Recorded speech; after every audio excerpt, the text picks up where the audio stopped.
안녕하십니까. 월요일 같은 화요일 최영일의 시사본부 출발하겠습니다. 자, 대장동 의혹이 확전되는 와중에요. 여당 유력 대권주자인 이재명 후보 그리고 야당 유력 대권주자인 윤석열 후보의 지지율이 오차범위 내에서 팽팽한 것으로 여론조사가 나오고 있습니다. 자, 하지만 이번 대선이요. 미래를 향한 시대정신은 실종되고 각종 의혹과 미신 논란, 이 혼탁한 대선판 어떻게 흘러가게 될까요? 자, 일본은 기시다 총리 내각이 출범했습니다만 무늬만 개혁, 아베 정권 그대로다 이런 평가 나오고 있고요. 북한은 연락통신선 복원했지만 선결 조건을 내걸고 있는 상황입니다. 자, 이 권력 쟁취를 위한 권력 투쟁이 아니라 정말 국민과 국가를 위해서 무엇을 하기 위해서 권력을 위임받고 어떻게 봉사하겠다 이런 비전을 보고 싶지 않으십니까? 자, 서로에 대한 공세와 검증 다 중요하겠습니다만 국정감사 중인데 정치권은 먼저 국민을 위한 활동과 성과를 납득시켜 주셔야 할 것 같습니다.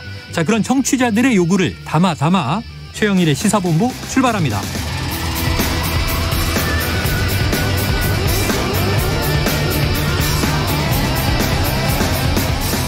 네, 최영일의 시사본부 오늘 1부에서는요. 핵심 뉴스를 한입에 정리해드리는 한입뉴스 코너 대기하고 있고요. 입담 좋은 기자와 평론가 지금 벌써 대기 상태에 돌입했습니다. 자, 2부 10분 인터뷰 홍현희 국립외교원장을 연결해서 55일 만에 복원된 남북통신선과 향후 한반도 정세에 대해서 분석해봅니다. 이어서 시사권법과 IT본부 오늘 준비되어 있고요. 자, 한입에 쏙 들어가는 뉴스와 찰떡궁합인 디저트송 신청 기다리고 있죠. 자, 오늘 뉴스에 어울리는 노래가 있으면 문자 샵 9730으로 자유롭게 보내주시면 됩니다. 오늘의 디저트송으로 선정되신 청취자분께는 커피 쿠폰 보내드리고 있고요. 많은 참여 부탁드립니다. 짧은 문자 50원, 긴 문자 100원입니다.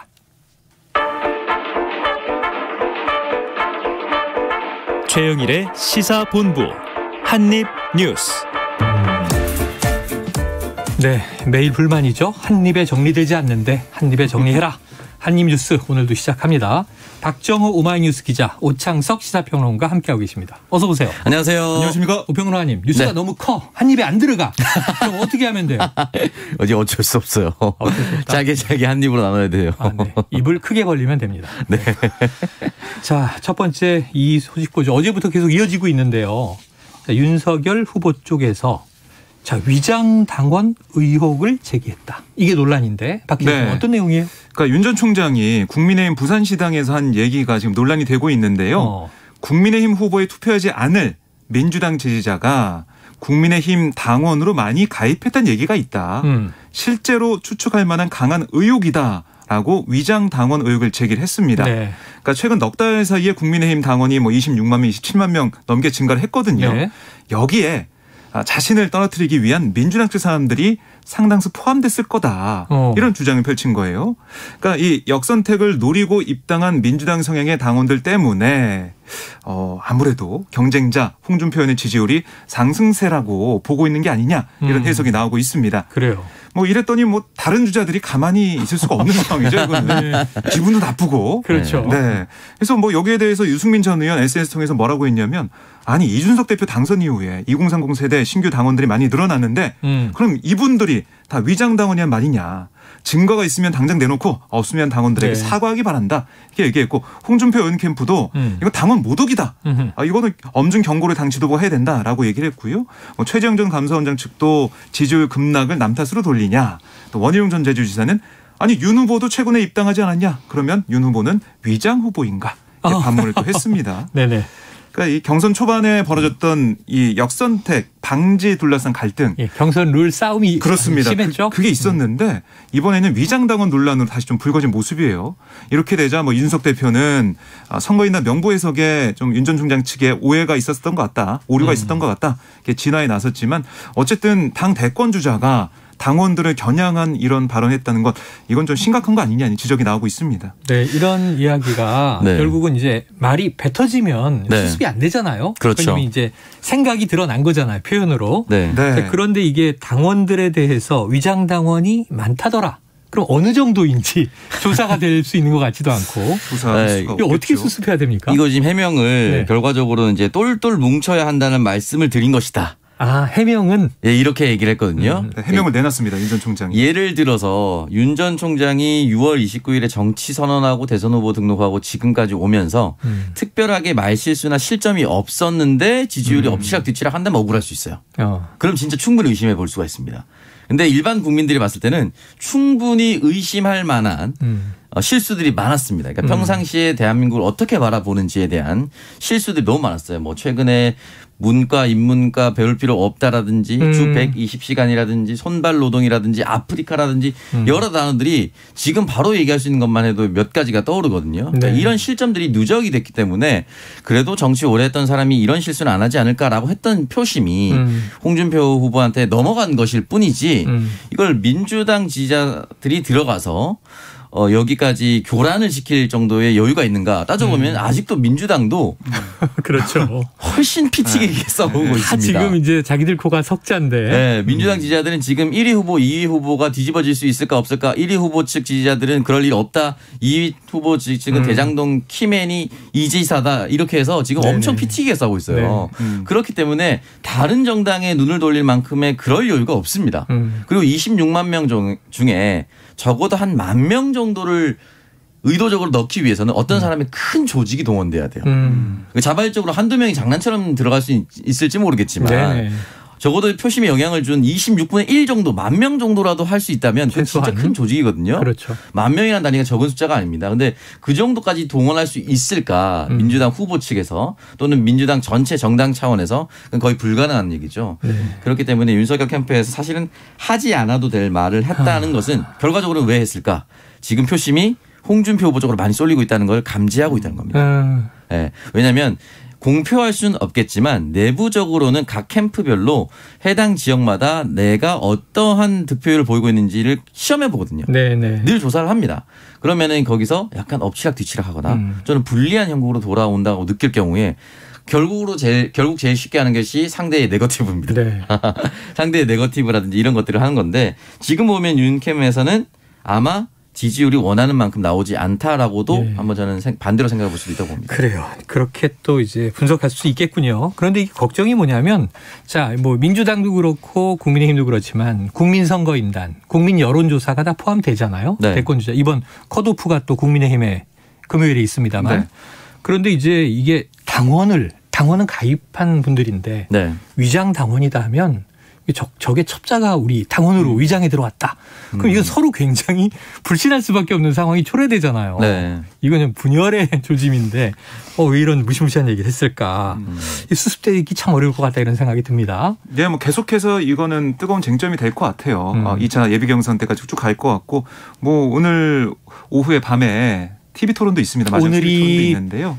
2차 컷오프 전 마지막 토론이군요. 마지막 토론입니다. KBS 주간으로 진행이 되는데 여기서도 계속해서 공방이 있을 것 같고 저는 또 한 가지 이번에 윤 전 총장의 해명을 보면서 눈에 들어왔던 게 이 패턴이 똑같다는 거예요. 그러니까 맨 처음에 이 말실수나 이런 논란이 있으면 거기에 대해서 오해다, 왜곡이다, 내 뜻은 그게 아니었다. 이렇게 얘기하면서 왜 이걸 이렇게 나를 공격하느냐. 다르게 해석하느냐. 네, 이거는 이거는 정치 공작이고 뭔가 의도가 있는 거다. 또 이렇게 몰아간단 말이죠. 또 법적인 조치를 하겠다. 이런 식으로 얘기를 하고 있기 때문에 잘못했으면 잘못했다고 하고 넘어가면 되는데요. 이거를 뭔가 나는 잘못하지 않았는데 해석을 잘못하고 있다. 이런 식으로 계속해서 몰아가고 있는 모습. 이것도 국민들이 볼 때는 글쎄요. 좀 정직하다는 느낌이 별로 안 들 것 같아요. 좋은 해명은 아니다. 네. 자, 오늘 토론 또 지켜보고 내일 아마 뉴스에 올라오게 될 것 같습니다. 지금 뭐 경쟁자들, 특히 유승민 후보가 그랬나요? 뭐 1인 1실언이다 이런 얘기도 이제 했는데 자, 오늘 토론 지켜보도록 하고요. 자, 그런데 이미 이제 나왔던 해프닝, 손바닥 왕자 논란, 이거 뭐 어제까지 굉장히 어제도 다뤘고 굉장히 이제 회자가 된 이야기였는데 이것도 또 해명이 이거는 이제 윤석열 후보 본인의 해명보다 캠프 내 여러 사람들이 여러 가지 이야기를 하다 보니까 오락가락 해명이 돼버려서 논란이 커졌다라고 했는데 이거 왕자는 일단락이 된 줄 알았는데 또 고설이 있어요? 네, 뭐 어제 같은 경우를 보면 그 윤 후보 캠프의 김용남 대변인의 해명이 또 논란을 낳고 있는데요. 손가락 위주로 씻는다는 그 발언인가요? 네, 그 발언이요. 물론 웃으면서 농담식으로 얘기했지만은 네. 웃으면서 받아들일 수가 없는 그런 상황이었고 계속해서 이 윤 캠프의 대변인들의 발언이 누구 발언 다르고 누구 발언 다르고 이러니까 믿을 수가 없는 거고 윤 전 총장의 해명, 직접 해명과는 또 다른 모습이었잖아요. 그러니까 이걸 자신은 윤 전 총장은 지울 생각이 없었던 걸로 나중에 확인이 됐는데 대변인들 쪽에서는 아니 이거 잘 안 지워지더라 이렇게 얘기하면서 논란을 키운 면이 있었어요. 그리고 손가락 위주로 씻는 방법이 해서. 좀 다르다. 네, 이 부분들 이 소통이 좀 잘 안 되는 캠프 내 문제도 드러난 그런 상황이고 이 뭐 곽상도 의원 아들의 50억 또 이 윤석열 전 총장의 손바닥에 새겨진 임금 왕자 이런 것들이 물론 의도가 어떻게 했는지 모르겠지만은 이 상황을 볼 때 국민한테 딱 와닿는 이거 좀 이상하다 이런 부분들이기 때문에 며칠이 지나도 계속 회자가 되는 상황인 것 같고요. 홍준표 후보가 여기에 대해서 뭐라고 했냐면 아니 대선판을 코미디 대행진으로 만들고 있다. 이렇게 쏘아붙이고 있고 유승민 캠프도 아니 무속에 의지하는 후보에 대한 국민적 불안을 거짓말과 말장난으로 대하는 윤석열 캠프 제정신이 아니다. 이렇게 또 일가를 했습니다. 저는 이게 일반적인 시기였으면은 그래도 이런 농담처럼 하면 넘어갈 수 있겠다는 생각이 들 때도 있는데 지금 코로나 팬데믹 시대였지 않습니까? 화장실 가면 손 씻기 방법 다 적혀 있습니다. 손가락만 씻으면 안 된다고 몇 번이나 적혀 있어요. KBS의 화장실 잠깐 들어갔다 나왔는데 또 적혀 있습니다. 근데 김용남 대변인이 손가락 위주로 씻었다라고 얘기하는 것 자체는 기본적으로 지금 코로나 국면에서 자기 청결을 지키지도 않는 후보라고 얘기한 거예요. 손도 제대로 자기가 못 씻는 후보고 이게 말이 빨리 돕니다. 그러니까 각 방송사별로 이 TV 토론을 주관하잖아요. 들어가기 전에 이 방송국 관계자들이 손에 쓰여진 걸 봤다는 얘기들이 계속 나오고 있습니다. 그러니까 이거는 뻔히 손바닥으로 진짜 하늘을 가리려고 하는 거예요. 그리고 마지막으로 말씀드리고 싶은 게 지금 지난 총선 2020년에 미래 한국당이라고 있었어요. 네네. 국민의힘 전신인 미래통합당이 위성정당을 만든 게 미래한국당이었는데 지금 합쳐진. 네, 미래한국당의 청년 비례로 처음 지명됐었던 우원재 씨라고 있습니다. 그러니까 계속 자유한국당에서 청년 대변인도 했었던 보수 인사라고 볼 수가 있겠죠. 뭐라고 얘기를 했냐면 차라리 솔직하게 말하지 그랬냐. 내가 너무 대통령이 되고 싶고 부족한 건 많은데 이런 거 작은 거 하나라도 써서 마음의 안정을 찾고 싶었다. 네네네. 나는 시험 칠 때 매번 너무 간절해서 엿이라도 매번 먹고 막 그랬었다. 이렇게 얘기했으면 그냥 간절하게 넘어갔을 텐데 네네. 해명이 지지자가 써준 거였다. 몰랐다. 안 지워졌다. 손가락만 씻었다. 이렇게 얘기하니까 아니 이거 뭐야 진짜였네? 맞아요. 진짜 무당 얘기를 들은 거야? 무속인 얘기 들은 거야? 이게 정형화됐다는 거예요. 여기에 대한 트라우마로 탄핵이 됐는데 왜 이걸 아직도 모르고 있냐. 이런 비판을. 조금 부족하더라도 진솔하게 좀 소박하게 진정성 있는 답을 하는 것이 국민들에게 더 오히려 그럴 수 있지 이렇게 이제 또 되고 그러면 더 이게 또 서민적인 느낌이 들 수 있어요. 전화위복이 안 되는 것은 좀 과도한 좀 납득하기 어려운 해명들이 문제를 더 크게 확대시켰다 이렇게 이해할 수 있겠습니다. 자, 이거 뭐 어제까지 있었던 이야기니까 오늘 토론에서 또 어떤 이야기들이 나오는지 지켜보도록 하고요. 자, 지금 이 홍준표 후보가 좀 격한 말을 최근에 쏟아냈어요. 네. 방송에서 언급하기 어려운 약간은 좀 이제 하대하는 이제 표현을 쓰면서 또 뭐랄까요? 참 말을 할 수가 없네. 그런데 그 대상이 지금 몇 명이 지금 이제 후보들인 거죠. 그중에 한 명 하태경 후보. 지금 홍준표 의원이 나를 향해서 막말을 쏟아내고 낙선을 종용했다. 네. 사과하라 지금 이런 얘기가 나온 것 같아요. 그러니까 하 의원이 직접 이 녹취록까지 공개를 했어요. 그 네네. 내용을 보니까 방송에도 뭐 이 뉴스에 많이 나왔습니다. 얘기를 했고 홍준표 의원이 이 어제 이제 경남 의창 지역 간담회에서 뭐라고 했냐면 당원들을 대상 뭐라고 했냐면 이번 4강 투표할 때 제발 하태경은 좀 떨어뜨려 달라. 이게 직설적으로 대놓고 낙선 운동을 한 건가요? 네. 그러니까 대선 토론하러 나오면 자기 얘기를 해야 되는데 남의 흠집을 잡아서 또 흠도 아닌 거 잡아서 뒤집어 씌우려고 말한다. 이렇게 주장을 한 거예요. 네. 그랬더니 하태경 의원 가만히 있지 않았죠. 아니 평소 조국을 열심히 비판하신 홍 후보님을 조국 수홍으로 몰아붙였다는 건데 제 비판을 듣고 조국 수사 과잉 주장 국민의 뜻에 따라 바꾸겠다고 정정하지 않았냐. 제 말을 안 듣고 아직도 조국 수홍하고 계셨다면 홍 후보님께 중도층은 더 이상 오지 않았을 거다. 오히려 내가 도와준 거다. 그래요. 이렇게 얘기를 했고 막말로 당을 참패의 늪에 빠뜨렸던 사람 반성은커녕 또다시 막말로 정권 교체의 기회까지 날리려 한다. 저야말로 너무 답답하다 이게 꼬집었습니다. 그래요. 자, 그럼 오늘 토론회가 있고 이제 금요일 8일 날 2차 컷오프에서 4명만 살아남잖아요. 네. 네. 반은 떨어지는 거잖아요. 네. 지금 1, 2, 3위는 많은 분들이 대략 예상을 하시더라고요. 그러니까 일단 윤석열 후보와 홍준표 후보는 서로 1, 2위 경합을 벌이고 있으니까 네. 올라갈 거고 유승민 후보 정도는 또 올라갈 것이다. 3명까지 그렇게 분류를 하시더라고요. 그래서 두 분께 이제 예언 배틀을 한번 해보죠. 자, 그럼 네 번째 제4 어렵네요. 후보 박 기자님 누가 올라갑니까?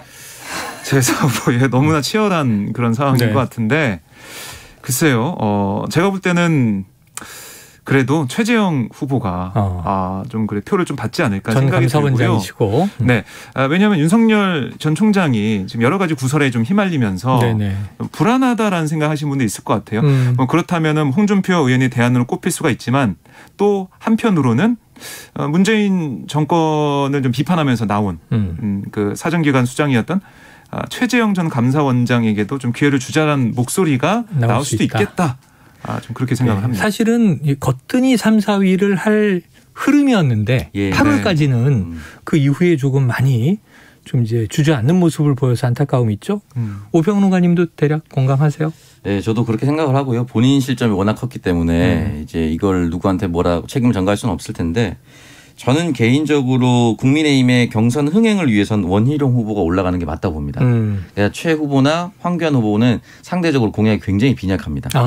던졌던 메시지나 아젠다가 굉장히 부족한데 네네. 그래도 상대적으로 원희룡 후보는 공약이라든지 국방이라든지 준비를 굉장히 많이 한 부분이 또 지금도 보였거든요. 뭐 광역지자체 네. 행정가 출신이고요. 네, 그리고 뭐 제주 이토스에는 본인이 직접 얘기했었던 부분도 있었고 여러 가지 공약들이 준비가 돼 있는데 나머지 최 후보와 황 후보는 잘 안 보여요. 근데 안타까운 건 뭐냐면 최 후보는 최근에 장기표 후보와 함께 연대를 선언했습니다. 네. 더 오른쪽으로 가버렸어요.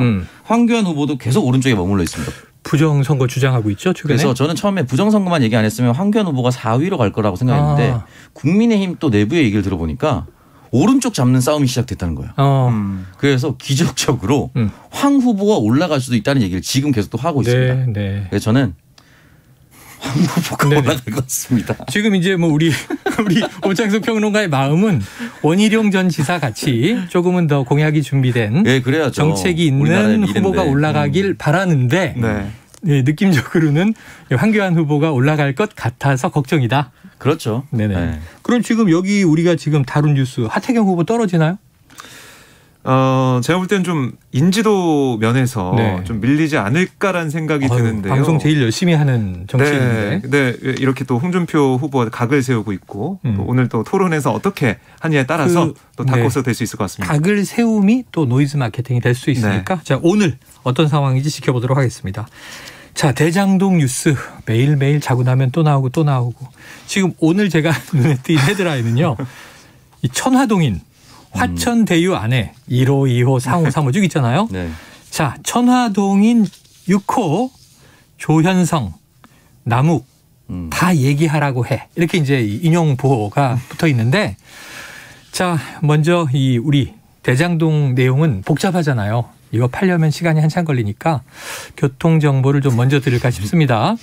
교통정보센터의 정현정 리포터 불러보겠습니다. 나와주세요. 네, 현재 경부고속도로 서울 쪽입니다. 천안에서 안성 부근까지는 3차로에서는 작업을 진행하고 있고요. 달래내 부근에서 반포까지 8km 구간 정체입니다. 반대 부산 쪽 상황입니다. 한남에서 서초까지와 서울요금소에서 신갈분기점까지 밀리고요. 더 가서는 기흥 동탄 부근에서 남사까지 10km 미만으로 서행하고 있습니다. 한편 경인고속도로는 서울 쪽인데요. 서인천 부근에서 정체 있고요. 신월 부근에서도 짧은 정체 보여집니다. 반대 인천 방향으로는 인천요금소에서 서인천까지 정체입니다. 영동고속도로 상황은 강릉으로 가는 길인데요. 서창분기점에서 월곶분기점까지 밀리고 있고요. 둔대분기점에서 부곡까지와 마성터널 부근에서 용인까지 정체 있습니다. 용인에서 더 가서는 양지터널 부근까지 6km 구간 정체고요. 반대 목포 쪽으로는 비봉 부근에서 팔탄분기점까지는 평소보다 조금 더 막히고 있습니다. 화성휴게소에서도 짧은 정체 있으니까요. 참고하시기 바랍니다. 안전운행하시기 바랍니다. KBS 교통정보센터에서 정현정이었습니다.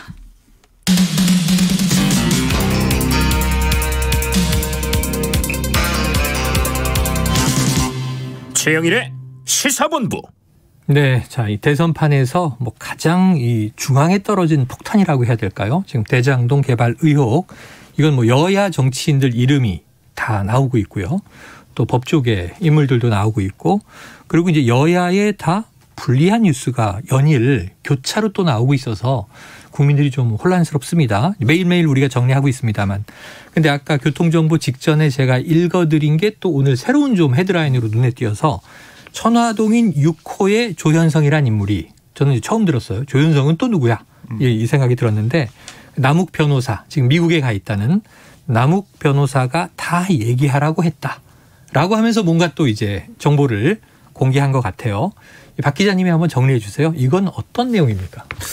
네, 그러니까 우선은 조현성 변호사가 어떤 사람인지 궁금하실 텐데요. 네. 그러니까 남욱 변호사와 이제 함께 일을 해왔던 그런 사이고, 그러니까 남욱 변호사가 지금 이재명 시장 시절 말고 그 전에 그 이전에 대장동 지구를 개발하려고 했을 때 공영대 개발이 되기 전부터 되기 전부터 남욱 변호사가 여기를 좀 들여다보고 있다가 그때 이제 LH에 로비를 좀 해달라라는 부탁을 받고 돈을 받은 혐의로 재판을 받습니다. 네. 구속이 되고 재판을 받는 상황이 있었는데 물론 나중에 이제 무죄로 풀려나게 되는 상황이 됐는데 무혐의로 됐는데 그때 감옥에 있을 때 이제 갇혀 있을 때 조현성 변호사 거의 뭐 옥바라지했다 이렇게 전해지고 있는 상황이고요. 인물이군요. 그렇습니다. 그래서 화천대유 초기 자본 유치를 남욱 변호사가 하고 있었는데 그때 이제 구속이 되면서 이걸 못한 거예요, 일을 업무를. 네. 그래서 그걸 대신해서 조현성 변호사가 했다라고 보시면 되겠고요.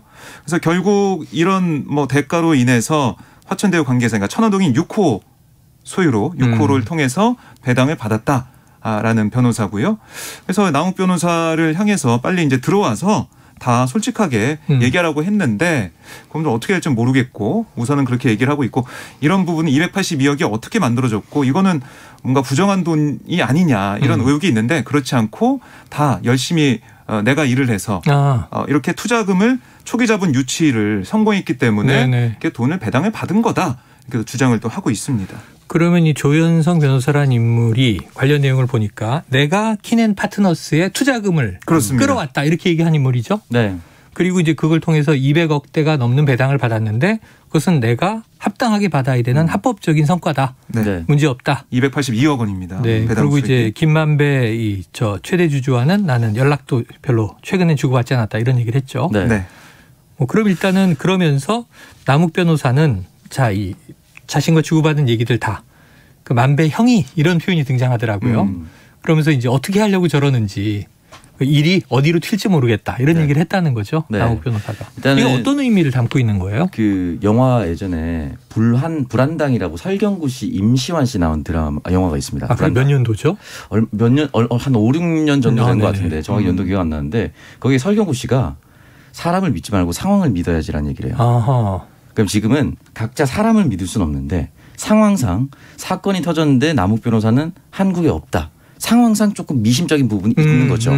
그러니까 한국의 상황이 이 모든 설계자는 남욱 변호사가 아닌가라고 몰아가는 상황이 돼버렸어요. 그랬더니 지금 조현성 변호사가 흘린 거예요. 어떻게 보면은 남욱 변호사가 솔직하게 다 얘기하라고 했다. 그럼 이 상황만 보면은 두 가지로 해석될 수가 있습니다. 하나, 솔직하게 다 얘기하면 나로 지목한 우리 모두 다 죽어라는 메시지가 될 수가 있겠죠. 나도 솔직하게 얘기할 수 있어. 나만 죄 있어. 우리 다 같이 있어. 지금 정영학 회계사는 녹취를 이미 제출했는데 나도 뭐 가지고 있는 게 있어. 라고 흘린 걸 수도 있고요. 그렇기 때문에 반대로 두 번째 뭐냐. 그러니까 입을 다 닫아라고 얘기하는 걸 수도 있습니다. 다 죽어 또는 다 닫아. 이 두 가지 의미가 지금의 상황상은 다 드러났기 때문에 남욱 변호사가 편안하게 다 얘기하라라고 했으면 저는 반대로 남욱 변호사가 한국으로 들어오시면 됩니다. 억울한 부분이 있거나 또는 소환 조사에 만약에 소환장이 날아간다면 입국해서 다 얘기하겠습니다라고 얘기하면 깔끔하게 끝나는 부분입니다. 과연 그렇게 갈 수 있을 것인가는 조금 더 지켜봐야겠죠. 그래요. 네. 자, 지금 공공 영역에서 이게 민관 합작 개발이 되다 보니까 성남의 뜰 SPC를 중심으로 지금 공공에서 배당 설계를 했다라고 지목이 된 키맨 유동규 전 본부장은 이제 구속이 된 상황이에요. 엊그제 구속이 돼서 어제 이 뉴스가 컸고 이것 때문에 지금 야권에서는 결국 몸통은 이재명 후보 아니냐. 또 이재명 후보는 어제 성남시장으로서 인사관리 책임은 통감한다. 유감 표명을 했지만 하지만 이 사업 자체는 문제가 없다. 자신은 돈을 받지 않았다. 이런 또 이제 부인을 했고요. 자, 이제 일이 복잡하게 돌아가는데 그동안 쭉 깔려 있는 거 하나씩 좀 이제 체크해 보겠습니다. 곽상도 의원의 아들 퇴직금 50억 원. 요게 검찰이 수사에 돌입한 단초가 됐어요. 어떻게 되고 있습니까? 네, 지금 검찰이 여러 가지로 수사를 하고 있을 텐데 그중에 하나가 이 대장동 개발 과정에서의 문화재 문제 해결 이걸 좀 들여다보고 있다는 거예요. 네. 왜냐하면 이 곽상도 의원 아들이 자신에 대한 의혹에 대해서 해명할 때 뭐라고 했냐면 사업지 내에 문화재가 발견돼서 공사 지연이 예상되는 상황에서 발견, 미발견 구간을 다른 사업 구간으로 분리하는 그러니까 공사 지연 사유를 제거했다라고 언급했거든요. 성과로. 네네. 그래서 이 대장동 사업지에서 문화재가 발견됐을 때 사업이 지연되지 않도록 곽상도 의원이 문화재청에 외압 행사한 게 아니냐. 이런 의혹이 좀 불거져 있습니다. 네네. 아마 검찰이 그것도 좀 들여다보이는 것으로 전해지고 있는데요. 문화재청이 대장동 사업을 승인한 2017년 당시 곽상도 의원이 어디 있었냐. 이게 또 중요하잖아요. 그렇죠. 문화재청 소관인 국회 교육문화체육관광위원회 위원이었습니다. 상임위가. 그렇습니다. 그래서 뭔가 거기서 영향을 행사했고 그 결과 사업이 좀 원만하게 잘 풀려가지고 결국 화천대유에서 그런 것들을 감안해서 하나의 요인으로서 감안해가지고 퇴직금 50억을 준 게 아니냐 이런 의혹 여기에 대해서 검찰이 수사하는 걸로 보이고요. 민주당 박정 의원이 문화재청에서 제출받은 자료 이걸 보니까 정말 곽상도 의원 아들이 화천대유에 근무하면서 대장동 지구 도시개발 사업에서 이 지역 문화재 발굴 시에 부분 완료 신청 담당자였던 것을 확인이 됐어요. 담당자였던 것 확인이 됐는데 이 담당을 하면서 이 과정에서 자신의 힘으로 이렇게 성과를 낸 건지 아니면 어떤 외압이 가해진 건지 이건 좀 더 봐야 되겠습니다. 네, 자 국정감사 중이라 지금 여당 의원들이 오고 계속 또 얘기하고 있던데 네. 당시 곽상도 의원은 어쨌든 문화재청에서 관련 자료를 굉장히 여러 차례 요청해서 받았다. 근데 그 아들은 이제 이 지역 개발하는 업체의 담당 직원이었다. 네. 이런 정도로 이제 추정을 해볼 수 있겠고요. 자, 그 다음에 지금 이게 우상호 민주당 의원 이 어제 제가 라디오 인터뷰를 들었는데 이런 얘기를 했어요. 네. 그 윤석열 후보의 부친의 자택, 연희동 자택을 이 최대 주주 김만배의 누나가 매입한 것으로 2년 전에 19억 원에 이제 거래한 것으로 나왔잖아요. 네. 근데 관련해서 이것은 부동산 중개인이 연결시켜줘서 우연히 만난 것이다. 그러니까 알고 사전에 만난 것 아니다라는 취지의 이제 입장을 밝혔는데 문제는 이게 이 지역 10여 곳에 부동산 중개 업소에 내놨다. 근데 어제 이제 우상호 의원은 6개밖에 안 된다. 부동산 중개업소가. 하나가 거래가 된 곳이고 네. 다른 곳을 탐문해 봤더니 이 매물이 나온 적이 없다고 하더라. 그러니까 10여 곳에 내놓았다는 건 거짓말 아니냐. 이런 얘기를 또 했는데 지금 윤석열 이 캠프에서는 사과하라는 얘기가 나온 것 같아요. 네. 어떤 얘기입니까? 일단 기본적으로 우상호 의원이 왜 이렇게 얘기를 했느냐. 해당 서대문구 지역의 국회의원입니다. 네, 본인의 지역구죠. 네, 이게 사실은 이게 엎치락 뒤치락 그러니까 당시에 보수 정당의 소속이었던 한나라당 이성원 의원과 거의 한 20년째 똑같은 후보 1대1 구도로 격싸고 있습니다. 20년 동안. 네, 최소 20년은 네. 이성원 당시 전 의원 그리고 우상호 현 의원은 이 지역에 계속 있었습니다. 그러다 보니까 흔히 말해서 그 지역을 오래 누빈 사람들은 해당 지역의 주민들의 밥숟가락이 몇 개인지 안다. 이 정도로 이제 열심히 그렇죠. 활동을 하거든요. 손바닥처럼 잘한다. 네, 그러니까 이성원 전 의원도 그럴 거라 생각하고요. 우상호 의원도 전 그럴 거라 생각하는데 그러다 보니까 본인 지역구라서 알 수 있는 부동산 그 거래소에 다 전화를 한 거죠. 네. 부동산 방에 다 전화를 했더니 실제 10여 곳이 아니었고 6개밖에 없었고 그중에 한 곳이었으니까 6곳도 제대로 우린 문의 받은 적이 없다라고 의문을 하나 제기했고요. 두 번째는 이 해당에 있는 그 주택 같은 곳은 보통 사고 싶어하는 사람들이 있어서 대기자들이 대기를 걸어놓는다고 하더라고요. 대기 수요라고 하죠. 네, 그래서 혹시나 여기 매물 나오면 저한테 바로 전화 주세요. 제가 살 거니까 이렇게 대기를 걸어놓은 사람들이 엄청 많다고 하더라고요. 우상호 의원 같은 경우도 본인 또 연세대 나왔으니까 연세대 교수님들 중에 또 일부가 여기 거주를 한대요. 많이 사시죠. 그래서 교수님들 굉장히 좋아하는 조용한 동네다. 그렇기 때문에 대기자 수요 없이 그냥 한 사람에게 그대로 다이렉트로 계약이 됐다는 건 미심쩍다. 네. 이렇게 얘기를 한 거고 이렇게 몰아가니까 윤석열 후보 쪽에서는 아니다라고 얘기하면서 가만히 있지 않으면 내가 뭐 고소를 하겠다 뭐 이런 식의 법적 책임을 묻겠다라는 식의 지금 형국이 나왔는데 이게 엎치락 뒤치락 하면은 저는 윤석열 후보한테 더 안 좋다고 봅니다. 뭐 실제로 고소를 한다고 하면은 이 고소가 들어가면 이게 진실인지 아닌지 파헤쳐 봐야 되거든요. 검찰에서는 파헤쳐 보고 이 이슈는 계속 진행이 되는 겁니다. 네, 그렇죠. 그러니까 아마 그 법적 책임을 물을 수 없는 상황에서 그냥 한번 던지고 그만합시다라고 사인을 보낸 게 아닌가. 네. 근데 우상호 의원 입장에서는 상대 정당이기 때문에 그렇죠. 멈출 이유는 없어 보입니다. 자, 이게 누가 억울한 건지 우리가 딱히 팩트를 알아야 이제 판정을 내릴 수 있을 텐데 두 분께서 좀 요거 한번 정리해 주세요. 어느 쪽이 옳다. 자, 이건 다음에 이제 시간을 가지고 하기로 하고 시간이 짧게 남았는데 요게 좀 궁금한 뉴스가 하나 떴어요.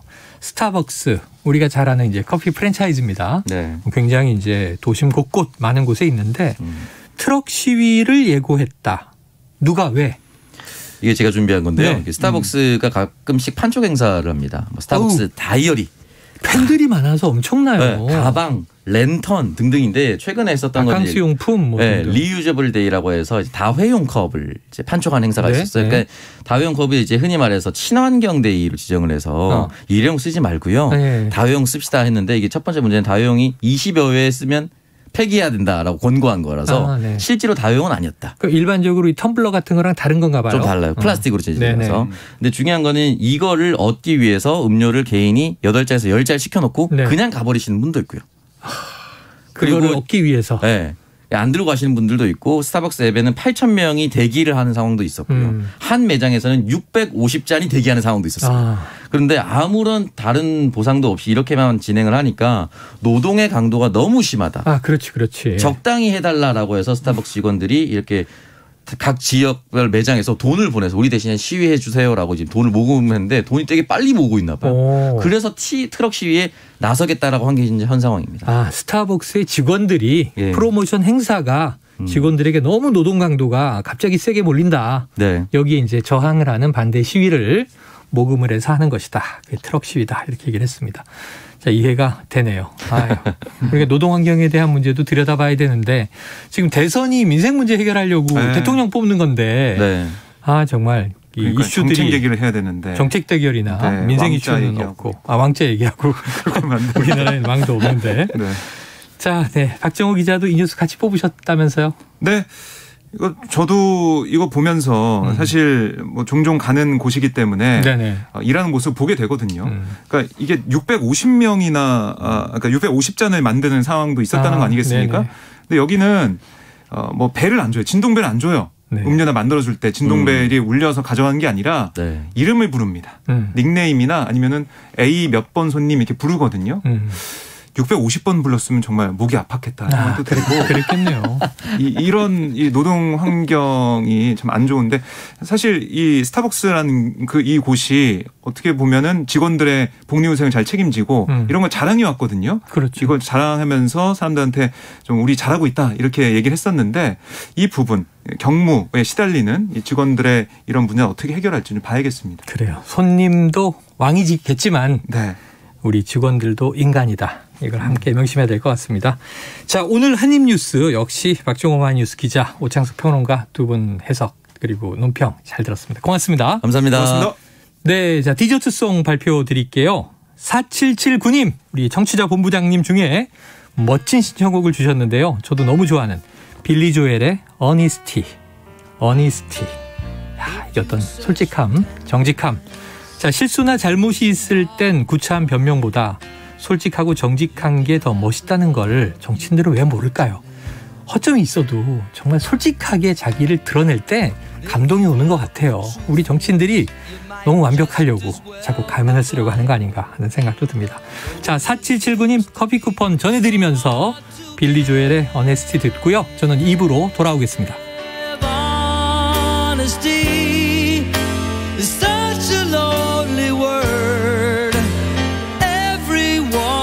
So untrue. Honesty is hardly ever heard, and mostly what I need from you.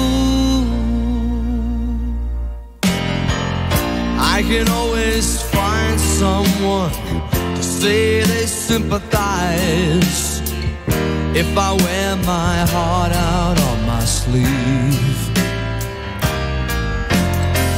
But I don't want some pretty face to tell me pretty lies. All I want is someone to believe honesty.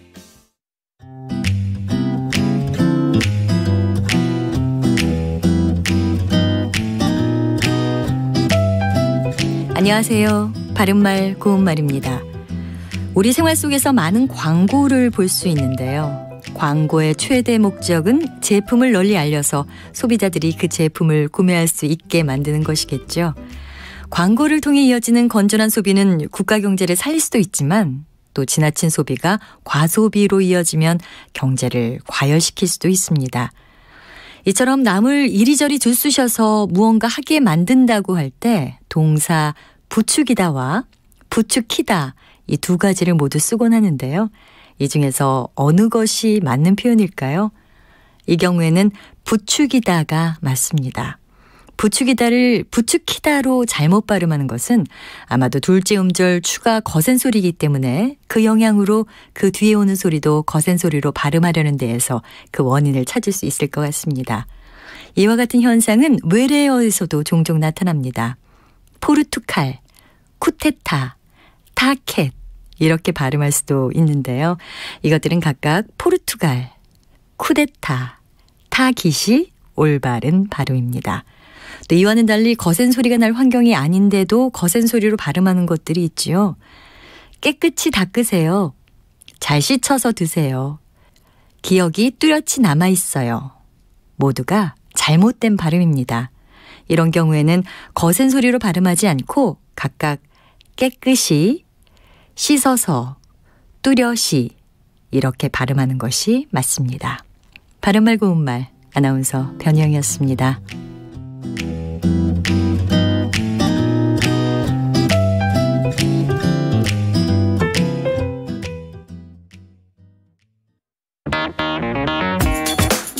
시사는 뜨겁다. 조직적으로 움직였다는 의심이 드는 사건입니다. 아니 정치 권력이 더 두 번째는 세죠. 뭐냐면 정말 진짜 그건 지금 대변이에요. 김영남 의원 때론 차갑게 식혀야 할 때도 있다. 그러니까 너는 죄가 있어. 이렇게 판단하는 건 잠시만요. 이제 그만 잠깐 끊고 가겠습니다. 시사는 시원하다. 이처럼 소가 화장실을 이용하면 배설물을 한 곳에서 처리할 수 있으니까 온실가스 배출량을 획기적으로 줄일 수 있다고 하는군요. 시원한 바람처럼 기분 좋은 소식이 있다. 시사의 핫앤쿨 KBS 1라디오에 다 있습니다. 평일 저녁 7시 20분 정준희 교수의 KBS 열린 토론, 평일 밤 10시 5분 김성환의 시사야. 많은 청취 바랍니다.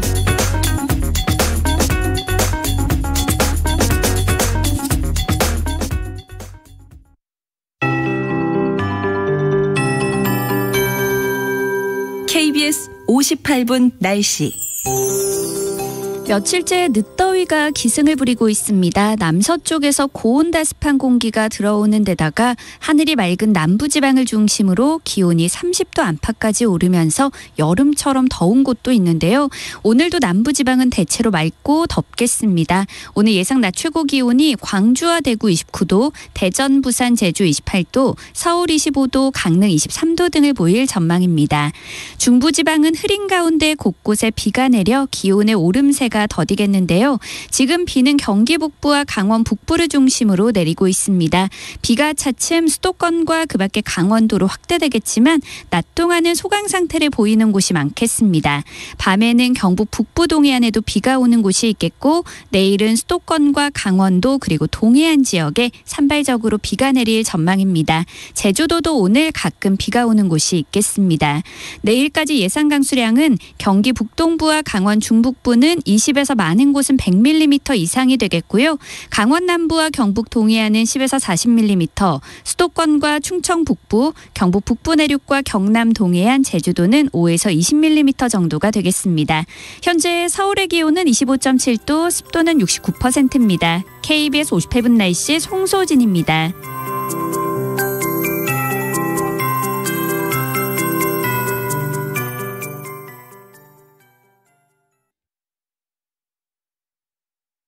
정성을 다하는 국민의 방송 KBS가 한시를 알려드립니다. AM 711kHz, FM 97.3MHz, KBS 1라디오입니다. HLKA.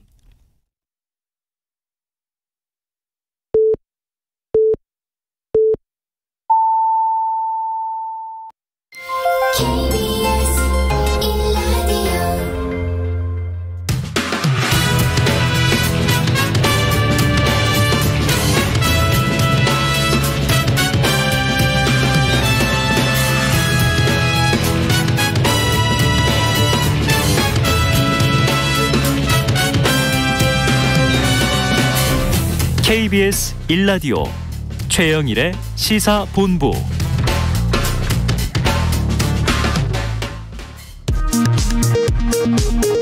이 시각 라디오 정보센터 뉴스입니다. 문재인 대통령은 남북 분단 상황과 관련해 우리는 대립할 이유가 없다며 체제 경쟁이나 국력 비교는 이미 오래전에 더는 의미가 없어졌다. 이제 함께 번영하는 것이 중요하다고 말했습니다. 국회 국토교통위원회 국정감사가 대장동 특검 판넬 부착 문제로 오전 내내 파행했습니다. 방역당국이 백신 패스 도입은 검토 중인 단계로 백신 패스의 유효기간을 설정할 과학적 근거가 미흡하다고 발표했습니다. 법무부가 이른바 고발사주 의혹에 연루된 대검찰청 수사정보 담당관실에 대한 감사를 추진하고 있습니다. 김수남 전 검찰총장 등 전현직 검찰 간부들이 민원인의 고소장 위조 사건을 덮으려 한 의혹이 있다며 국민권익위원회가 고위공직자범죄수사처에 수사 의뢰했습니다. 지금까지 라디오 정보센터 조진주였습니다.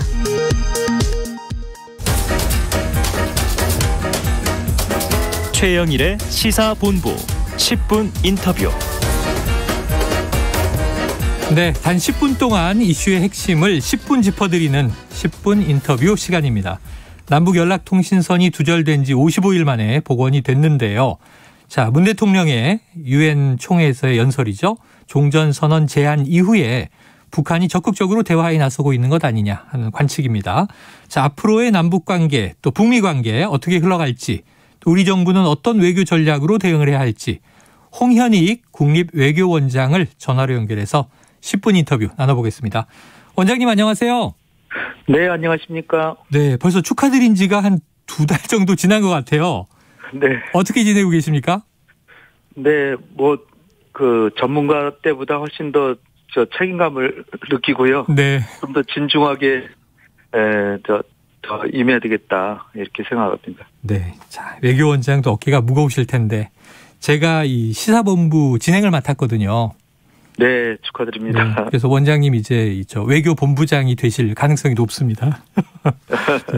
자, 남북통신선 복원이 됐는데요. 자, 김정은 그 위원장이 민족의 염원을 실현하기 위해 이렇게 거창한 명분을 달았는데요. 뭐 그런 명분도 있겠습니다만 이 북한의 속내 뭐라고 볼까요? 네, 무엇보다도 지금 많이 힘들죠. 그래서 나오고는 싶은데 좀 명분을 가져야 나올 수 있는데 북한이 명분으로 먹고 사는 나라잖아요. 네네. 독재를 하면서도 명분을 참 중시합니다. 그래서 지금 한마디로 국제사회에 안 나오는 거는 미국이 북한의 체면을 제대로 안 살려주니까 안 나오는 거거든요. 네.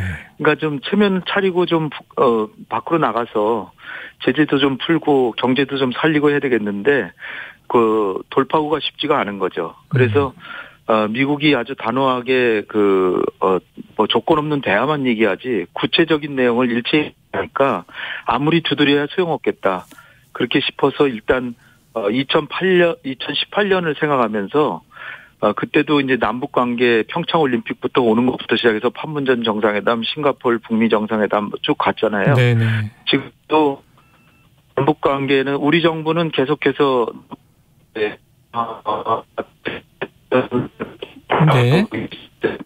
예, 원장님 지금 전화 연결 상태가 많이 안 좋아서 저희가 다시 한번 전화를 드리겠습니다. 자, 지금 10분 인터뷰는요, 이 남북 연락통신선이 복원된 그리고 그 이후 북한이 지금 선결 조건을 내걸고 있기 때문에 남북 관계, 북미 관계가 어떻게 흘러갈 것인가에 대해서 홍현익 국립외교원장을 전화로 연결해서 이야기 나누고 있었습니다. 원장님 연결됐습니다.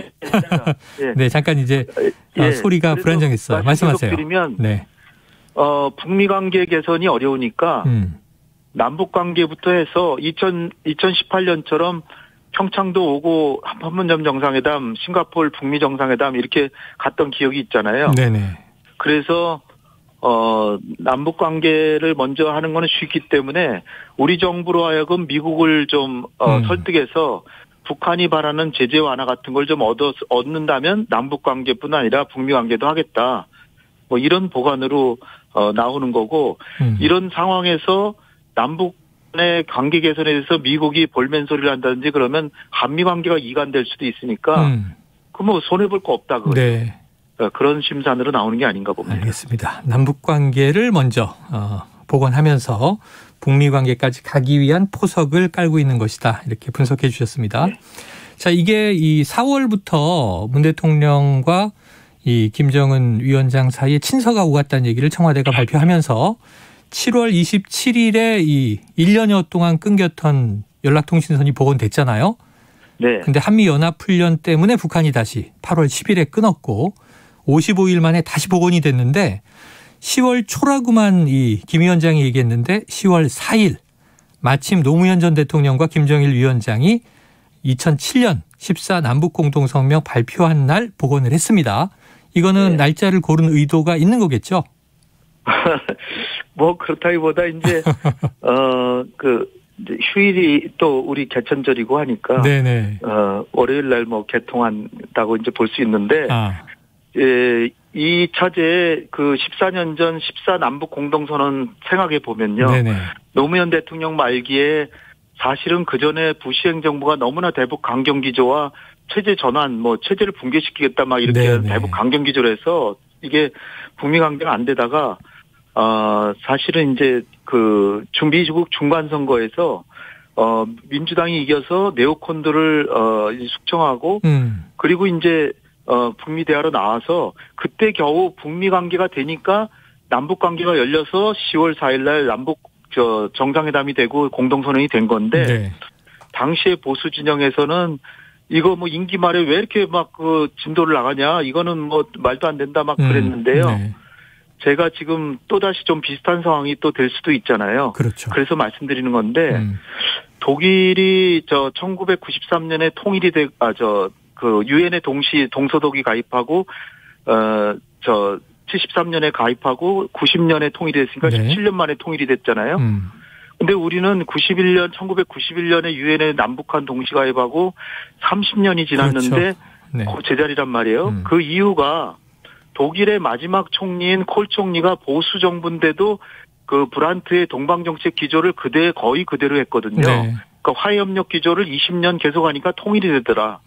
근데 우리도 사실은 노태우 정부부터 1990년대 초반부터 화해했다가 김대중 정부 때 강경 정책했다가 다시 김대중 노무현 정부에서 화해협력했다가 이명박 박근혜 정부가 또다시 강경 기조로 가니까 그러니까 네. 내년에 만약 대선에서 어떤 결과가 나오든 우리 정부는 화해협력 기조로 계속 가야 통일로 가지 여기서 또다시 노무현 대통령 14 정상선언하고 이명박 정부가 완전히 그걸 안 지키고 그냥 휴지통에 버렸듯이 그런 식으로 가면 남북 관계는 영원히 통일되기 어렵다는 그런 교훈을 깨닫게 됩니다. 네, 우리 정부가 보수 정부든 아니면 진보 정부든 그와 상관없이 남북 관계의 기조는 일관적이어야 한다. 이렇게 네, 이제 이해가 됐습니다. 자, 그런데 지금 이제 그러면은 이 남북 연락 통신선이 복원됐을 뿐이에요. 사실은 네. 이게 원래 있던 게 끊겼다 다시 이제 연결됐을 뿐인데 종전선언에 대한 북한의 화답이냐. 앞으로 좀 이 연락선의 복원 이후에 어떤 단계와 수순으로 나가야 하느냐. 이런 부분에 대해서 이 원장님 생각은 어떠십니까? 그러니까 뭐 대통령께서 시의적절하게 종전선언 제안을 지금 유엔에서 세 번째 제안하는 그렇죠. 거예요. 이게 첫 번째도 아니고요. 예, 세 번째 하는 건데 다들 그 제안하실 때만 해도 이거 뭐 해도 별 소용 없겠다라는 얘기들이 많이 있었어요. 네네. 그러나 예상외로 북한이 아주 시급하다는 듯이 김여정이 2차례 성명하고 그다음에 이제 김정은 자신이 직접 연설하고 인민회의 우리 격으로 치면 국회에 나와서 복원하겠다 이렇게 했기 때문에 제가 볼 때는 북한도 최고 지도자가 얘기했기 때문에 성의를 좀 보일 거라고는 생각되는데 그럼에도 불구하고 중대 과제들을 해결해야 된다 이런 조건은 또 달았어요. 그러니까 우리 정부도 지금 그 빨리 진도를 나가려고 하는 마음은 있지만 진중한 태도를 보이는 거는 북한이 또 다시 언제든지 또 미사일 쏘고 대화하자고 네. 통신선 연결한다고 그러니까 우리 정부도 국내 정치적으로 부담이 굉장히 큰 상태입니다. 네. 그래서 빨리 서두르지는 않는데 일단 통일부 장관이 말씀하신 것처럼 남북 간의 영상 대화 시스템을 사실 북한도 영상회의 많이 하거든요. 네네. 화상회의도 하니까 연결만 하면 되는 상태니까 이걸 빨리 연결해서 네. 화상으로 하고 그래서 또 잘 되면 정상까지도 직접 안 만나시더라도 비대면으로 정상 간의 그 화상 대화 이거 하고 그거 내년 2월에 베이징 올림픽에서 김정은 위원장과 문재인 대통령 가셔서 또 대통령도 온다면 사자가 시진핑 주석과 함께 정전을 할 수도 있다. 네네. 이런 생각을 해보고 있는데요. 중간에 하나의 장벽이 있는 게 남북 공동연락사무소 이거를 김여정이 얘기를 했잖아요. 근데 이게 아무 조건 없이 북한의 사과 한마디 없이 다시 보고 난 우론으로 또 다시 하기는 정적으로 큰 부담이 있을 것 같아서 그렇죠. 이런 거는 잘 해결해야 되지 않을까 봅니다. 맞습니다. 폭파됐던 장면이 우리 뇌에 생생하기 때문에 그 폭파에 대한 어떤 사과도 없이 그냥 북측이 연락사무소 다시 개설하자 해서 개설되겠느냐 하는 말씀이신 것 같습니다. 자, 지금 이 IOC가요, 베이징 올림픽, 내년 동계올림픽에 북한 제재 이야기가 나왔는데 이 문제는 풀 수 있을 걸로 보십니까? 네. 그 IOC 위원장으로서도 자신들이 하는 논리가 있잖아요. 네네. 올림픽이라는 건 정치와 관계없이 순수하게 그 이념과 관계없이 그냥 무조건 참석해야 되는 게 자신들 논리인데 이 사실 북한이 참석 안 한 거는 실지가 어떻게 됐든 명분은 그 코로나 감염 위험이고 일본도 올림픽 계기로 또 많이 늘어났잖아요, 환자가. 네. 그렇게 보면은 설사 북한이 참가 안 했어도 제재까지 해야 되나 이렇게 생각은 들지만 어쨌든 했습니다. 그러나 이제 IOC가 제일 바라는 건 올림픽이 성공적으로 개최되고 성공하는 것이기 때문에 만약에 방해를 한다거나 하면 엄청나게 어려워지잖아요. 그렇죠. 그러니까 내심으로는 제라고도 좀 전쟁하고 있을 가능성이 있는데 중국 입장에서는 반드시 성공해야 되니까 그렇죠. 중국이 개최국으로서 적극적으로 IOC를 설득해서 IOC가 마지못해 좀 풀어주고 그러면은 갈 수도 있지 않을까 이런 생각이 들기 때문에 저는 그렇게 비관적으로 보지는 않습니다. 알겠습니다. 지금 말씀하신 그 대목이 풀려나가는지를 지켜보는 게 아마 또 남북미 중 종전선언을 둘러싼 국가들의 단초를 풀어볼 수 있는 실마리가 될 것 같습니다. 원장님 오늘 말씀 여기까지 듣고요. 앞으로 이 남북미 이슈 계속 나올 것 같으니까 또 종종 좀 고견을 요청하도록 하겠습니다. 고맙습니다. 네, 감사합니다. 네, 지금까지 홍현익 국립외교원장과 이야기 나눴고요. 그런데 이 중간 전화 상태가 좀 고르지 못했던 점 청취자 여러분께 양해 부탁드립니다. 최영일의 시사본부는 여러분과 함께합니다. 짧은 문자 50원, 긴 문자 100원이 드는 샵 9730. 라디오 어플 콩과 유튜브는 무료로 참여하실 수 있습니다.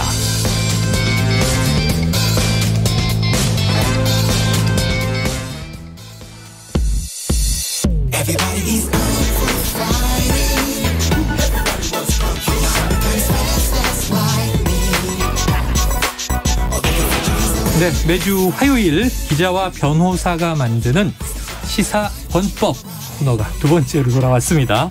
지난주에 처음 문을 열었고요. 자, 경향신문의 정당 출입 기자입니다. 차분한 호투로 정치권의 뒷이야기를 조근조근 하지만 샅샅이 털어주는 박순봉 기자. 그리고 또 변호사이신데도 경제뿐만 아니고요. 워낙 다방면에 전문성을 가지고 계신 팔방미인 경제 전문가 이윤선 변호사 두 분 나오셨습니다. 어서 오세요. 안녕하세요. 안녕하세요. 왜 이렇게 쑥스러워하세요? 원래 그런 분이 아니신데.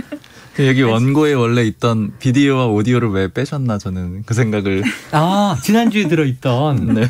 그 작가님한테 제가 여쭤볼게요. 오늘 백신 맞으러 가셔서 그 의도는 따로 여쭤봐야 될 것 같습니다. 제가 왜 웃었냐 하면은 제가 오늘 부동산 이야기를 할 예정이라고 했더니 이제 앞에 경제 전문가를 붙였군요. 이제 제가 다음에 영화 이야기를 만약에 준비해 오면 영화 전문가, 문화 전문가, 네, 문화 예술 전문가, 온 세상 전문가가 되어 있겠네요. 아유, 그런 거죠. 네. 그래서 이제 그 전문성은 들으시는 우리 청취자 본부장님들이 전문가 맞네. 나만큼밖에 모르는데 이것도 평가를 하실 거예요. 아우, 열심히 하겠습니다. 무서운 거죠. 무서운 겁니다. 많은 분들이 듣고 계시다는 게. 자, 이 변호사님 요새 제 얘기를 듣기로는 골프 운동이죠. 또 이 웨이트 서핑? 예. 웨이트 서핑은 어떤 운동이에요? 웨이크 서핑인데요. 웨이크 서핑. 그렇죠. 우리가 왜 바다에 가서 이제 파도를 타는 거 네, 서핑이라고 하잖아요. 그런데 우리나라에서는 대부분이 그 서핑을 위해서 서핑의 성지라는 양양까지 3시간 운전해서 가면은 양양 많이 가죠. 그렇죠. 그러면 태반이 서핑은 파도는 구경도 못하고 오는 거예요. 이렇게 파도가 많지가 않아요. 네. 그런 경우들이 있다 보니 요즘에 어떻게 하냐면 이제 가평에 빠지 근처에 보트를 이용해서 인위적으로 파도를 만들어내요. 한강에? 네. 북한강이죠. 정확하게. 북한강에. 네. 그러면은 그 보트가 만들어낸 서핑을 뒤에서 보드를 타고 따라가는 겁니다. 주행을 하는 거예요. 보트가 앞서가면서 파도를 만들어내고 그렇죠. 뒤에서 출렁출렁. 그렇죠. 이야. 정말 세상 재밌어요. 웨이크 서핑. 네, 너무 그럼 재밌어요. 그것도 이렇게 서핑 보드는 비슷하게 생겼나요? 우리가 수상 스키랑 웨이크 보드라는 건 또 있잖아요. 줄에 매달려 가는 맞습니다, 거. 맞습니다. 정말 태반이 이제 질질질 끌려가던 넘어지는. 그렇죠. 그거랑 차이가 있는 게 뭐냐면 그 보드보다 크기가 작아요. 네. 작아서 기동성이 더 좋고 두 번째는 부츠가 부착되어 있잖아요. 맨발로 타는 맨발로. 거. 네. 그리고 세 번째는 줄에 매달려 가질 않아요. 네, 이거는 줄이 없이 따라간다. 정말 파도를 따라가요. 최고예요, 최고. 이게 갑자기 스포츠. 그러네요. 스포츠 시간 같은 느낌이 드는데. 스포츠 전문가 되시네. 스포츠는 금요일이고요. 어쨌든 지금 코로나 시대에 우리가 그래도 건강을 즐길 수 있는 또 시간을 잘 보낼 수 있는 운동 예찬 이렇게 이해가 됩니다. 자, 박 기자님 좀 이게 임 변호사님 얘기 들으면서 어떤 나라 얘기다 하는 표정이 눈빛이 아련한 게 지금 현장 취재하랴 기사 마감하랴 운동하십니까? 운동을 거의 못해요. 운동을 그래서 최근에 좀 생각을 한 게 벽에다가 문틈에다가 턱걸이 철봉을 설치를 했거든요. 네, 아파트에 많이 하죠. 그 이제 재택근무할 때 그래도 좀 좋은 게 뭐 예를 들면은 취재 하나 하고 한 번 매달리고 잘 못하거든요. 한 번 매달리고 그리고 또 마감하고 한 번 매달리고 이렇게 하는 거 조금 도움 되는데 사실 임 변호사님처럼 나가서 좀 활동을 하고 싶긴 합니다. 그 철봉을 집에다가 아니면 회사에다가? 문틈에 집에다가 있죠. 이제 재택근무하는 날 그 철봉을 적극적으로 활용을 하고 있습니다. 박 기자 기가 커서 아파트 문에 그거 달아도 손이 이렇게 올리면 발이 땅에 닿을 것 같아요. 다리 접으면 됩니다. 부부 싸움할 때 조심하세요. 이후에 느슨해진 경우가 있거든요. 아이고. 풀어놓을 수 있겠네요. 무서운 얘기입니다. 자, 이제 오늘 이슈로 들어가 보죠. 아까 이제 한입뉴스에서도 다룬 이야기인데 두 분 법률가와 기자시니까 또 다른 시각이 있으실 것 같아요. 한번 팩트 체크를 해보겠습니다. 국민의힘 윤석열 후보가 최근 당원 가입이 급증한 것을 두고 민주당 편에 위장 당원이 가입하고 있다. 이렇게 말해서 논란인데 그 발언을 한번 직접 듣고 와서 이야기 나눠보죠. 이 사람들이 저 하나만 꺾으면은 정권을 계속 연장하면서 이런 약탈을 지속할 수 있겠다 마음 먹고 저를 한 2년 동안 샅샅이 뒤지고 흔들고 모든 친여 매체와 마이크를 전부 동원해서 저를 공격해 왔습니다. 이제는 우리 당 경선에까지 마술을 뻗치고 있습니다. 여러분들 들으셨죠? 위장 당원들이 엄청 가입을 했다는 것을. 위장 당원이라고 그렇게 주장을 하시려면 좀 증거를 내놓든지 아니 그 근거 없이 한 말이라면 우리 당원들께 깨끗하게 사과하시는 게. 후보 입장에서는 답답해서 그렇게 이야기할 수 있지만 그런 이야기는 그렇게 기우라고 봅니다. 네, 지금 잠깐 뜨고 오셨지만 육성으로 나왔기 때문에 자, 위장당원들이 엄청 가입했다는 거 이렇게 얘기를 했어요. 그래서 이건 얘기하지 않았다 하기 어려운데 항상 좀 윤 후보 편을 두둔하던 김재원 최고위원조차도 이건 기우 아닌가 하는 이제 이야기를 내놓고 있는데 혹시 이 발언에 대해서 우리 박 기자님 또 야당 출입 기자시니까 네. 어떤 맥락으로 좀 해석이 됩니까?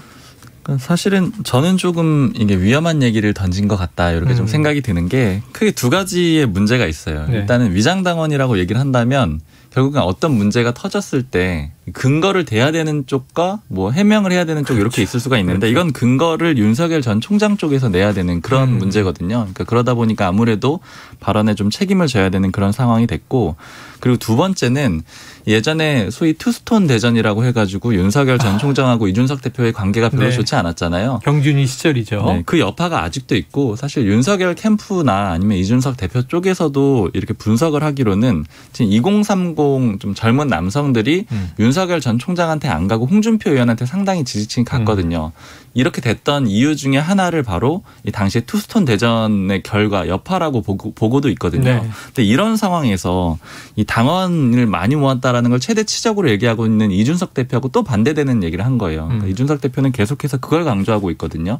본인이 대표되고 나서 2030도 많이 들어왔고 당원들이 전체적으로 많이 늘어났다라고 얘기를 했는데 거기에 대해서 윤석열 전 총장이 이거는 위장당원이다 이렇게 얘기를 하면 찬물을 끼얹은 마치 적이. 싸우자 이런 식이 네. 되기 때문에 굉장히 좀 부담이 되는 상황이 될 수 있을 것 같아요. 근데 이거 혹시 몰라서 기자시니까 혹시라도 많든 적든 위장당원이 있을 가능성 뭐 좀 정황이 있습니까? 어떻게 보세요? 0%라고 할 수는 없는데 0%는 제가 아니지만. 가능한 범위 내에서 오늘 한번 확인을 해봤는데 네. 일단은 윤석열 전 총장 쪽에 물어봤어요. 혹시 근거를 가지고 있느냐 어떤 이유에서 얘기를 했느냐 이렇게 물어보니까 뭐 전체적으로 들은 건 아니지만 이 소문이라고 윤석열 전 총장이 답을 하지 않았느냐 이렇게 소문이다. 얘기를 했고 그리고 이준석 대표 쪽에 물어보니까 상당히 좀 불쾌하고 있는데 뭐 그런 표현은 직접적으로 전하지 않더라도 이제 이런 얘기들을 합니다.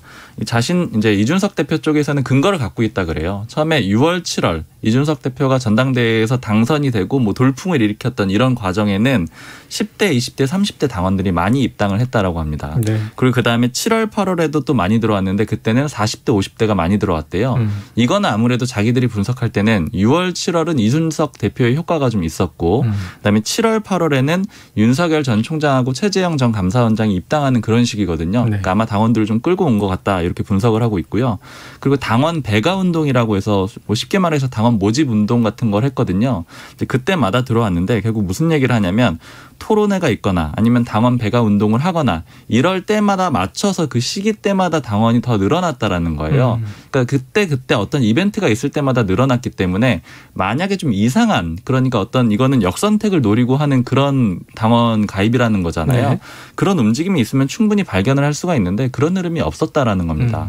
그리고 또 이 당원들의 특성이 대략 갖고 있거든요. 개인정보를 뭐 위치, 지역이라던가 아니면 나이대 이런 것들이 있기 때문에 그렇게 볼 근거가 없다 이렇게 딱 단정적으로 얘기를 하더라고요. 그렇죠. 이게 당원은 뭐 국민 이제 선거인단 같은 경우에는 간단한 절차로 참여해서 투표를 하는 거지만 당원은 이제 정식으로 가입 신청과 인적사항을 다 공개하는 거니까 이게 뭐 0%라고 할 수는 없지만 네. 쉽지 않은 일이긴 한 것 같습니다. 근데 이제 저도 이런 발언에 대해서는 저는 꼭 한 번은 윤석열 캠프 쪽에 말씀을 드리고 싶었던 게 좀 포지셔닝을 이제는 새로 하실 때가 되지 않았나 하는 생각을 하게 됩니다.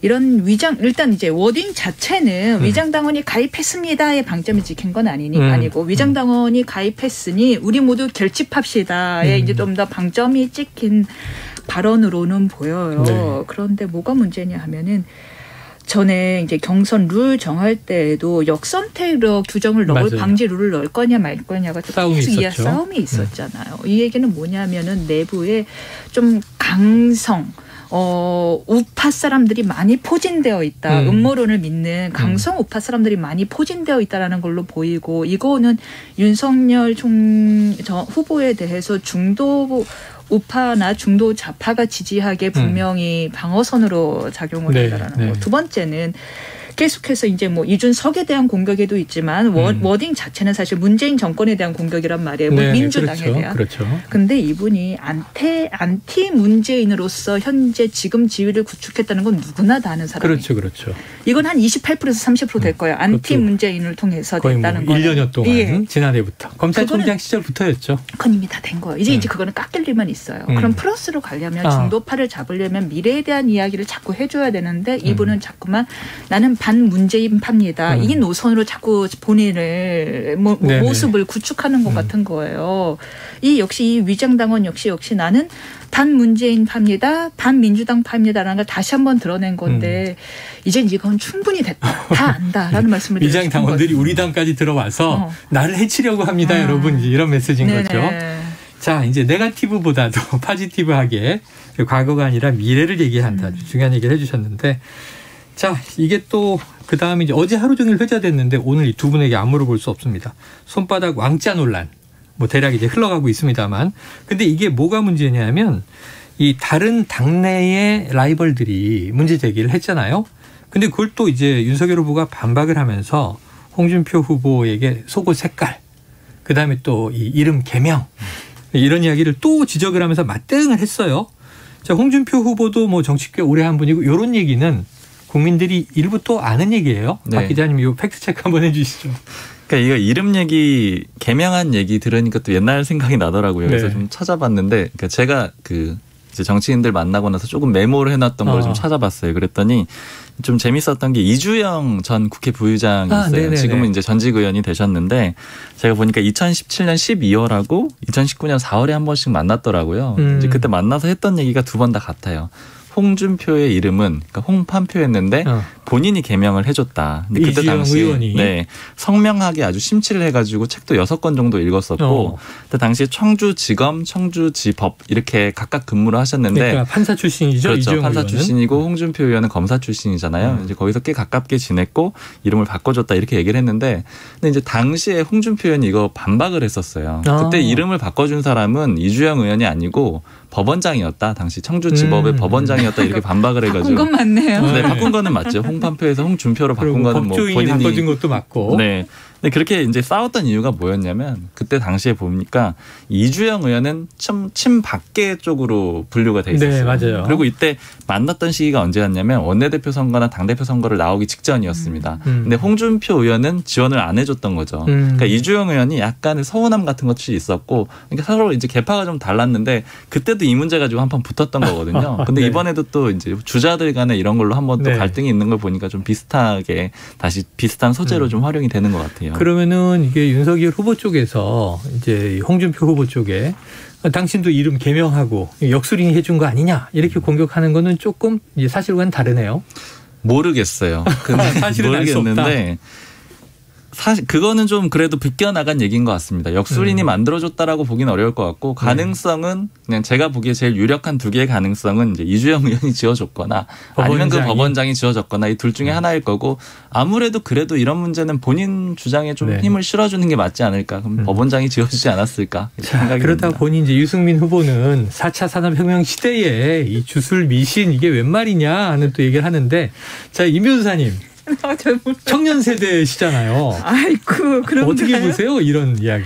저 정말 몰라서 여쭤보는 건데 이 왕자를 그러면 주술가가 새겨줬다는 거는 이미 팩트로 나온 거예요? 아니요. 해명컨대는 동네의 지역 주민이자 지지자인 할머니가 토론 나가는데 잘하고 오시라고 손바닥에 이렇게 왕자를 써주시는데 그 팬심이 또 이제 짠하니까 차마 지우지 못하고 나가게 됐다. 이런 얘기죠. 그러면 이게 주술로 연결되기에는 조금. 근데 이제 야권과 여권 내의 공격이 과연 그게 사실이냐. 그게 사실이냐. 그러니까 왜냐하면 이제 아크로비스타 아파트에 사는데 지역 주민 할머니가 이게 3차, 4차, 5차 3번 토론에 다 똑같이 쓰고 나왔다는 거거든요. 그러니까 이제 조금 이게 쉽진 않습니다. 맞습니다. 3번이나 확인이 됐기 때문에 이제 우연히 한 게 아니지 않느냐 이런 얘기들을 하는 거죠. 어떤 느낌이세요? 저도 경험이 있는데 이게 참 이게 워낙에 이게 이제 예측이 불가능하고 피를 말리는 경기다 보니까 생각보다 정말 많은 분들이 역술가에게 역술가라고 확인된 바는 없습니다만은 혹은 뭐 마인드 컨트롤도 하고 없습니다만은 많은 분들이 되게 많이 의존하고 있는 건 사실이구나라는 걸 느꼈는데 이제 저도 몇 해 전에 수덕사의 절에 가서 큰 스님을 뵐 일이 있었습니다. 이제 도통하신 걸로 유명하신 큰 스님을 뵀는데 그분의 얼마나 유명하신 분인지를 옆에 있는 분이 저한테 설명을 해 주시는데 얼마나 유명한 분이냐 하면 당시 문재인 후보와 박근혜 후보가 붙었을 때 2012년도였나요? 그렇죠. 2012년도 붙었을 때 당시 선거일에 문재인 후보 측에 아주 유명한 지금 말씀드릴 수 있는 어떤 캠프의 핵심 인물이 거기 와 계셨다는 거예요. 찾아왔다. 거기에서 자 누가 되겠습니까? 오전 여론조사까지는 문 후보가 앞서고 있는데 문 후보가 되지 않겠습니까? 라고 했더니 가만히 그분이 도통하신 분이 가만히 계시더니 아닌데 박근혜인데 거예요. 찍으셨다는 거예요. 맞추신 거죠. 결론은. 네. 그래서 여론조사 아닙니다. 여론조사 결과 출구조사 오전까지는 네. 문 후보가 앞섭니다. 했는데도 아닌데 박근혜가 될 건데 했는데 결국 박근혜 대통령이 됐다라는 이야기를 하면서 그만큼 도통한 분이다라는 거를 그 옆에 계신 분은 제게 얘기해 주셨지만 설명을 하더라. 제가 느꼈던 거는 아니 이렇게까지들 역술과 의존하는구나. 얼마나 피가 이렇게 피가 마르면 한 나라의 대선 상황에서 그렇죠. 그 앉아 계신 분도 그거 유명하신 분도 법조인이셨어요. 얼마나 피가 마르면 저럴까 하는 생각은 했습니다. 자 우리가 보면요 수능 때라든가 정말 사법시험 볼 때도 마찬가지고 많은 사람들이 뭔가 아주 치열한 경쟁률이 높을 때 내가 자신이 있을까 없을까 할 때 이제 그런 거에 대한 의존을 이제 많이 유혹을 또 받기도 하는데 지금 이런 임 변호사님이 들려주신 얘기는 정가에 막 흔한 얘기죠. 또 많이 듣고 사실은 그냥 이런 제가 확인한 얘기는 아니지만 이 법조계에서 그러니까 검사나 판사들이 어떤 진급을 앞두고 그런 그 뭐 주술적인 거를 많이 상담을 받는다라는 얘기는 좀 많이 들었거든요. 근데 뭐 실제 확인은 안 해봤는데 다만 그거 얘기하면서 많이 스트레스가 있어가지고 뭐 그런 게 아니냐. 그러니까 다들 모르겠다고 할 때 그분들만은 정답을 말해주니까 틀린 오답일지 아닌지는 모르겠지만 답을 말씀해 주시니까. 혹은 뭐 간혹 이제 사기 사건으로 이제 사회적인 사건이 되긴 하는데 저 뭐 몇 천만 원, 몇억 원을 받고 구술했다.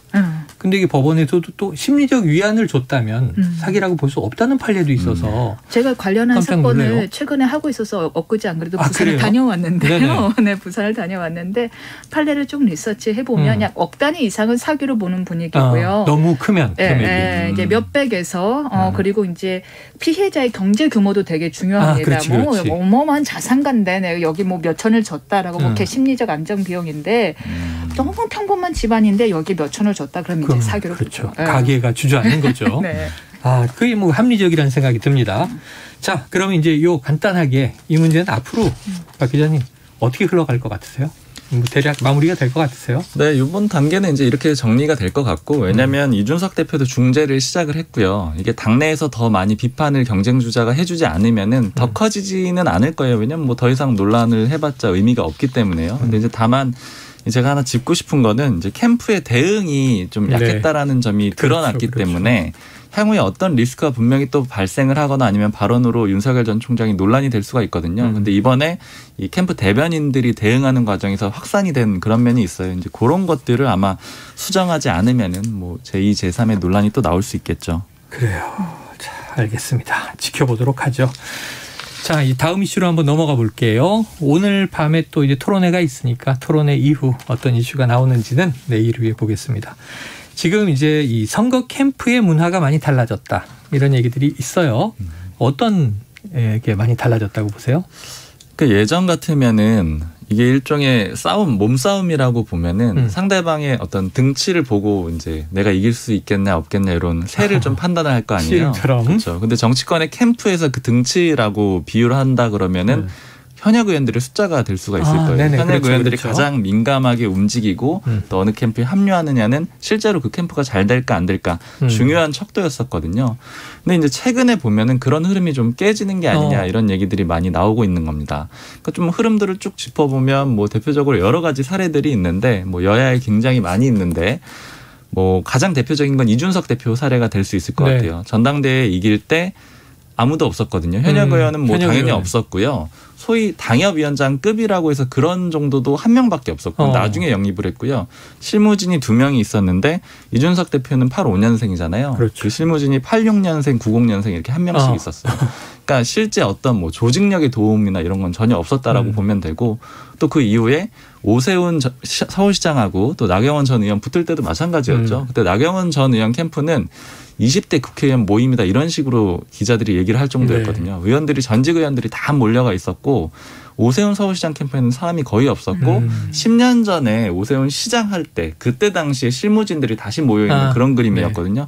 그런데도 이겼잖아요. 그러니까 여러 가지 사례들이 좀 현역 의원들이 중요한 게 아니지 않느냐 이런 얘기들이 나오는 겁니다. 예를 들면 대권 주자 같은 큰 옛날에 보스라고 불렀죠. 보스 정치. 큰 힘으로 한 명 주변에 전현직 의원이 쫙 모여 있으면 그게 개파가 되는 거였잖아요. 정치권에서. 이런 변화 어떻게 보세요?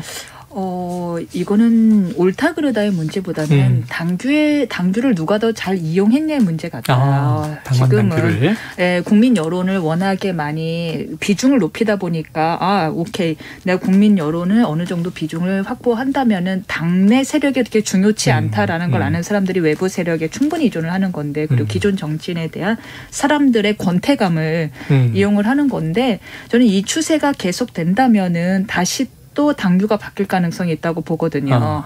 다시 훨씬 더 현역 의원을 세를 많이 결집한 사람이 우세하게끔 룰이 바뀔 것이다. 네, 룰이 바뀔 수 있을 거라고 봐요. 그래서 이거는 옳고 그르고의 문제가 아니라 지금까지는 왜냐하면 국민의힘이 계속해서 선거에서 졌잖아요. 네, 많이 그러니까 졌죠. 당내 세력만으로는 우리가 이길 수 없다는 것 때문에 당외 세력을 끌어안는 당규로 바꾼 건데 다시 또 이기기 시작한다면 기득권에 또 젖어버린 사람들이 다시 또 당내 세력을 우선시하는 당규로 바꿀 가능성이 있다고 봅니다. 그래요. 바뀔 것이다.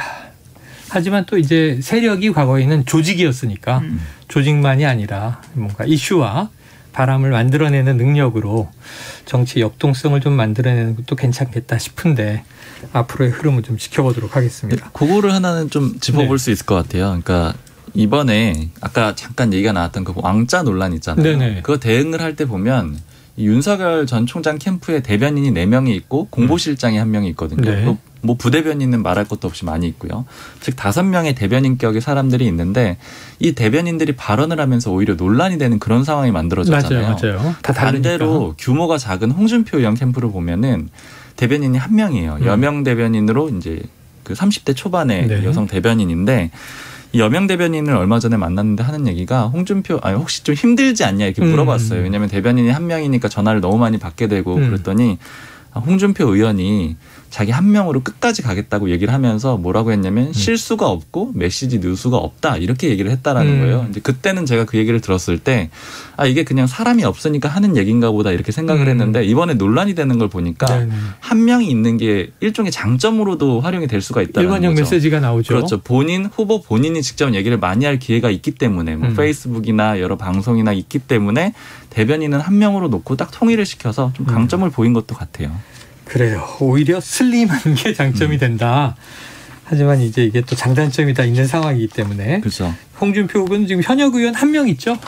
제가 이제 1명인 줄 알았는데 합류한 게 조경태 의원이 1명, 선대 본부장이고 맨 처음부터 시작할 때부터 또 1명 있었더라고요. 그래요? 하영재 의원이 비서실장으로 있어서 이제 2명이 있습니다. 네. 소규모의 조경태 의원은 본인도 후보였다가 나중에 이제 합류를 한 거고 그렇게 보이는데. 아니요, 조경태 의원은 후보로 뛰진 않았어요. 조경태 그때는 당대표 선거에 나왔다가 출마했다가 내려왔군요. 자, 이 장제원 의원 등 원래 홍준표 의원 측근으로 불리던 분들이 윤석열 캠프로 갔는데 최근에 또 이 아들 문제로 사퇴하기도 했습니다. 이렇게 움직이게 되는 건 어떤 이유예요? 그러니까 결국에는 뭐 대세론이 영향을 줬을 수가 있고 이제 장제원 의원 같은 경우에는 굉장히 미안해했다고 들었고요. 윤한홍 의원은 어떤 개인적인 윤 캠프로 가면서 홍 의원에게 미안해했다. 많이 미안했다고 하고 윤한홍 의원은 좀 개인적인 그런 뭐 안 좋은 감정이 생겼다라는 얘기를 들었고요. 이제 그런 상황인데 이게 좀 아이러니한 게 홍준표 의원의 차측근 2명이거든요. 그런데 다 윤석열 캠프로 갔고. 특히 아주 중심적인 역할을 맡았잖아요. 장제원 의원은 종합상황실장이었고 그만뒀는데 원래 윤한홍 의원이 부실장이었어요. 지금 상황실장 대리를 하고 있거든요. 그러니까 두 자리를 다 맡았는데 홍 의원 굉장히 섭섭해하고 있고 최근에 뭐 철새라고 얘기를 했었던 게 이 두 사람을 지목했다라는 말이 있고 또 거기에 더해서 이 고발사주 의혹 가지고 논란이 있었을 때 박지원 국정원장하고 그 제보자 조성은 씨 그리고 동석자 누군가가 있었는데 그 사람이 홍준표 의원 캠프의 관계자다 이런 주장을 하면서 고발을 했었잖아요. 그렇죠. 근데 이걸 퍼뜨리는 사람이 몇 명의 의원이다라고 홍준표 의원이 지목을 했는데 그 사람이 장제원, 윤한홍 의원이라는 얘기들이 많아요. 그러니까 지목을 한 대상자가 딱 그 사람이라는 게 아니고 그러니까 그만큼 섭섭함이 좀 미안해하고 떠나갔지만 상당히 악연으로 또 꼬이는 임 변호사님. 지금 사실 국회의원도 그렇고요. 정치지망생도 그렇고요. 캠프 내에 이 법조인이 굉장히 많아요. 율사라고 우리가 율사. 법조인이시니까 왜 이렇게 정치권의 캠프에 법조인이 많고 이들의 역할은 주로 어디에 집중이 됩니까? 역사적으로 말씀드려야 되나요? 심리적으로 말씀을 드려야 되나요? 현실을 섞어서 가장 현실적으로 말씀해 주시면 되죠. 가장 근본적인 심리적인 측면을 말씀을 드리자면은 지금이야 이제 법조인들이 워낙 많지만 과거 법조인들이 워낙 적을 때 법조인들은 성향 자체가 출세욕이 많고 지배욕이 많은 사람들이 인정욕구가 많은 사람들이 시험 자체를 봅니다. 그러다 보니 인정욕구가 많고 출세욕구가 많은 사람들이 법조 경력으로 10년, 20년을 지나면 자신들의 한계를 알게 되거든요.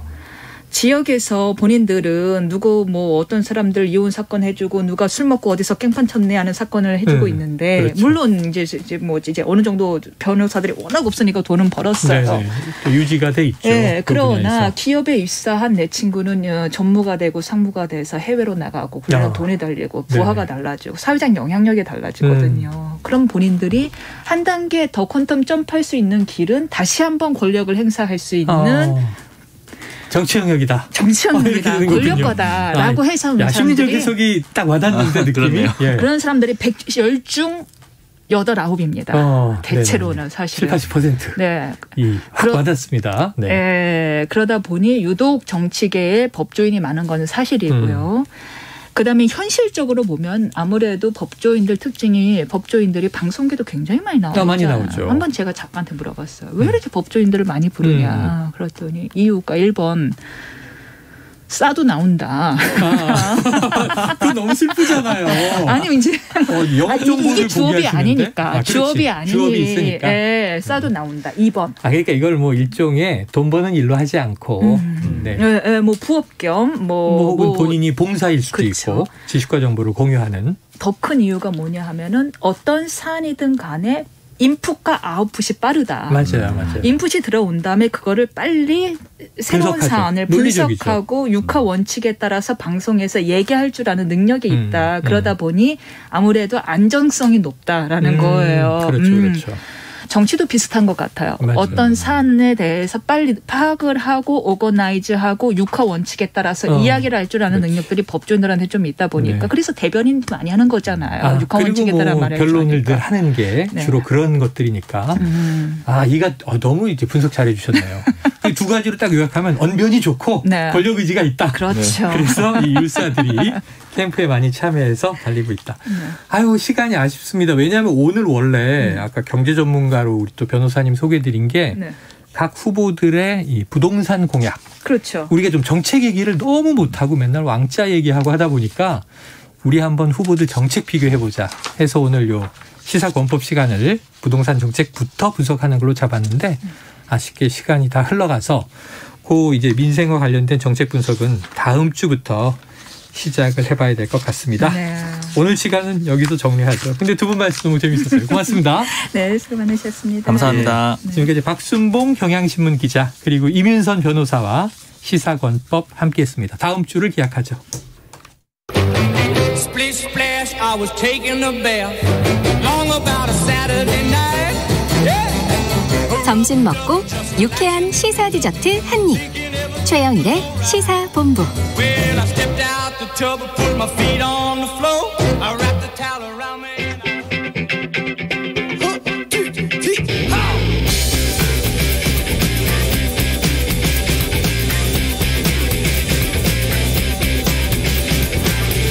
네, 시사본부 매일 이 시간 청취자분들께 드리는 깜짝 간식 선물 있죠. 오늘도 준비되어 있습니다. 오늘 컵라면계 클래식 6땡땡 바로 이해되시죠? 자, 이 코너 들으시면서 문자로 의견 보내주시는 청취자분들께 바로 이 컵라면계 클래식 6땡땡을 쏘겠습니다. 짧은 문자 50원, 긴 문자 100원이 드는 샵 9730으로 의견 많이 보내주시고요. 자, 오늘 화요일 IT본부 본격적으로 시작해보겠습니다. 자, 꿀바른 목소리로 알아두면 유익한 IT 이슈를 쏙쏙 소개해 주시는 김덕진 한국인사이트연구소 부소장 스튜디오에 도착하셨습니다. 어서 오세요. 안녕하세요. 허니덕이라고 해야 되나요? 꿀발 나오는 목소리라니. 허니덕? 감사합니다. 네. 허니덕이면은 저거 아니에요? 북경오리? 북경오리인가요? 북경오리 때려잡으면 안 되니까. 네, 덕이라 그냥. 그러셔서. 덕질이라 덕이라고 해봤는데 그렇죠. 그냥 제 정신대로 김덕진 부소장 맞습니다. 네. 하지만 오늘은 이제 오리보다 오징어가 화제입니다. 오징어. 맞습니다. 자, 오징어 게임. 네. 지금 이 아마존 창업자 얼마 전에 이제 블루 오리진인가요? 로켓도 발사했죠. 그렇죠. 제프 베이조스 세계 제1위 부자더라고요. 그렇죠. 이 드라마를 극찬했다면서요. 그러니까요. 이게 참 재밌는 게요. 제프 베이조스가 이제 자신의 트위터에 오징어 게임 기사 공유하면서 넷플릭스에 대한 얘기를 한 거예요. 네네. 넷플릭스가 국제화 전략을 하고 있는데 그게 쉽지 않아 보였는데 잘해 나가고 있었고 그 대표적인 게 이 오징어 게임이다. 네네. 그래서 아주 인상적이다. 뭐 빨리 보고 싶다 얘기를 했는데 이게 왜 중요하냐면 아마존도 자체 OTT를 하고 있다는 게 중요합니다. 그러니까 우리가 하는 온라인 쇼핑몰만이 아니라 컨텐츠 서비스를 한다는 거죠? 그렇죠. 아마존 프라임이라고 하는 넷플릭스랑 비슷한 걸 운영하고 있어요. 근데 그러고 있는데 타사의 경쟁사인 거잖아요. 그렇죠. 경쟁사의 컨텐츠를 칭찬하고 그리고 국제적으로 잘하고 있다. 뭐 이런 얘기만 해도 얼마나 지금 이 오징어 게임이 화제이고 또 우리 한국 컨텐츠가 이런 다른 OTT에서도 가능성이 있다라는 걸 보여줄 수 있는 것을 시사한다라고 볼 수 있을 것 같은데요. 그래요. 실제로 이 오징어 게임과 관련돼서 이 기록들이 좀 나오고 있는데 그래요. 얘기해 주세요. 좀 놀라운 것 중에 하나가 지금까지 모든 나라에서 가장 많이 본 컨텐츠 1위로서 전 세계 시청자 수가 8,200만 명입니다. 네, 그러니까 이게 어느 수준이냐면 작년에 최고 시청률을 기록했던 전 세계 방송 케이블쇼 40개 시청자를 합친 것보다 많은 수준이고요. 그다음에 지금 넷플릭스가 전 세계적으로 83개국, 그러니까 83개국에서 지금 서비스가 되고 있는데 모두 1위를 했다고 그래요. 모든 나라에서. 네, 특히나 이제 그 인도 같은 경우는 우리가 발리우드라고 해서 워낙 그 인도 특유의 그 영상들이 있잖아요. 맞아요. 노래가 나온다고. 그래서 그게 이제 다른 나라 콘텐츠가 1위 하기 참 힘든데 거기에서도 이제 그 오징어 게임이 이번에 1위를 했다. 인도에서조차. 네. 그러니까 어떻게 보면 이게 넷플릭스 최초의 또 기록이라고 해요. 전 세계에서 한 번씩 최정상에 올랐었던 유일무이한 기록이라고 볼 수 있을 것 같고요. 그러니까 이게 단순히 하나의 영화 어떤 그 드라마가 아니라 문화 현상으로서 좀 나오고 있는 게 뭐 이 의상이나 게임, 뭐 극중의 요소들이 소셜 미디어에서 계속 뭐 패러디가 된다거나 심지어 지난 2일에 프랑스 파리에서는요 오징어 게임 체험관이 있었는데. 체험관이요. 그러니까 그 게임을 이렇게 체험할 수 있어요. 프랑스 파리에도 그러니까 있는 거죠. 이 드라마 속의 장면을 재현한 현실에서. 네. 근데 이게 얼마나 인기가 있냐면 거기에 인파가 너무 몰려서 주먹 다툼이 일어나기도 했다고 그래요. 네. 그리고 또 이제 또 놀라운 게 이제 주연 배우인 이정재, 박혜수, 정호연, 위아준 씨가 내일이죠. 이제 6일 미국 인기 토크쇼인 지미 펠런 쇼에 또 지미 펠런 영상으로 쇼. 여기 이제 BTS 갔었죠. 봉준호 감독도 갔었고요. 예, 맞습니다. 그러니까 약간 느낌이 초창기 BTS 같은 느낌이에요. 그러니까 글로벌적으로 지금 엄청난 영향력이 있는데 우리만 좀 잘 보고 그 정도인가 이러다가 갑자기 보면 놀라네 뭐 이런 느낌이라고 볼 수 있을 것 같습니다. 대단하네요. 자, 초창기의 BTS 느낌이다. 어쨌든 지금 연일 넷플릭스의 기록을 새로 쓸 뿐만 아니라 넷플릭스의 이제 경쟁 또 사업을 운영하고 있는 제프 베이조스까지 인상적이다 이렇게 얘기했단 말이에요. 그럼 이제 넷플릭스 입장에서 OTT 서비스 입장에서 컨텐츠가 터져줘야 흥행이 되는 거잖아요. 그렇죠. 과거로 치면은 이 극장 배급사 아닙니까? 근데 이걸 안방극장에 이제 컨텐츠를 송출하는 건데 맞아요. 오징어 게임이 넷플릭스의 효자 노릇을 했다 이런 생각이 드는데 자 생각해 보면 최근 우리나라 컨텐츠들이 과거에는 방송국으로 봤는데 넷플릭스 보는 게 상당히 많아졌어요. 그러니까요. 그러면 넷플릭스 통해서 어느 정도나 만들어져 오고 있는 거예요? 일단 대표적으로 넷플릭스 주가 자체가 지금 계속 최고치거든요. 그러니까 그래요? 미국장이 그렇게 안 좋은데도 오징어 게임 때문에 지금 어떻게 보면 이제 최고치를 기록하고 있고 놀라운 게 우리나라 컨텐츠를 넷플릭스가 좋아할 수밖에 없는 게 오징어 게임에 이번에 투자한 제작비가 200억입니다. 200억짜리 드라마인데. 그렇죠. 200억이면 우리나라 드라마에서는 상당히 큰 돈이에요. 해당 22억이거든요. 한 5손가락 안에 드는 수준입니다. 근데 글로벌로 보면 지금 넷플릭스에 그 나오고 있는 드라마들이 거의 회당 평균 100억 돈이 들어요. 그러니까 뭐 기묘한 이야기 2회 만들 걸로 우리가 그쵸. 9회를 만들었잖아요. 예, 그러니까 기묘한 이야기 같은 경우가 회당 140억이고 가장 많이 드는 이제 크라운이라고 하는 드라마가 있는데 이게 회당 154억이거든요. 그러니까 오징어 게임이 200억이니까 뭐 한 해 1.5회 정도라고 볼 수 있을 것 같습니다. 저렴하게. 그렇죠. 이제 가성비를 뛰어넘는다라고 볼 수 있을 것 같은데 이게 단순히 이번 오징어 게임뿐만 아니라 킹덤도 회당 제작비가 20억이었고 스위트홈도 30억 뭐 그랬으니까 네네. 어떻게 보면 가성비를 가장 잘 뽑는 나라 중에 하나 이렇게 볼 수 있겠죠. 그러다 보니까 넷플릭스가 올해만 콘텐츠에 5,500억 우리나라에 투자하겠다 나오고 있고요. 우리나라에만? 네, 우리나라에만 올해 5,500억 투자하겠다. 그리고 이제 경기도 파주나 연천에 이미 스튜디오를 임대를 했는데 그게 약 한 4,800평 규모입니다. 그러니까 어떻게 보면 우리나라가 상당히 지금 중요한 시장으로서 소비와 제작에서 나오고 있는 게 지금 현실이다라고 볼 수 있을 것 같습니다. 야, 제작과 소비 그 사이에는 또 우리 국민들, 우리 시청자들의 크리에이티브, 그쵸. 또 우리만의 감각 이런 게 있는 게 아닌가. 왜냐면 오징어 게임도 남 얘기가 아닌 게 우리가 어릴 때 놀았던 게임 가지고 그쵸. 스토리를 뽑아서 재밌었는데요. 자, 이렇게 전 세계적인 인기를 끌었고 가성비까지 좋다. 그럼 오징어 게임 제작사나 다른 국내 제작사들 이 컨텐츠로 인해서 좀 이 많은 인센티브나 추가 수익 얻을 수 있습니까? 이게 이제 이슈가 되는 건데요. 네. 일단 결론부터 말하면 없습니다. 넷플릭스는 떼돈을 벌었는데 네.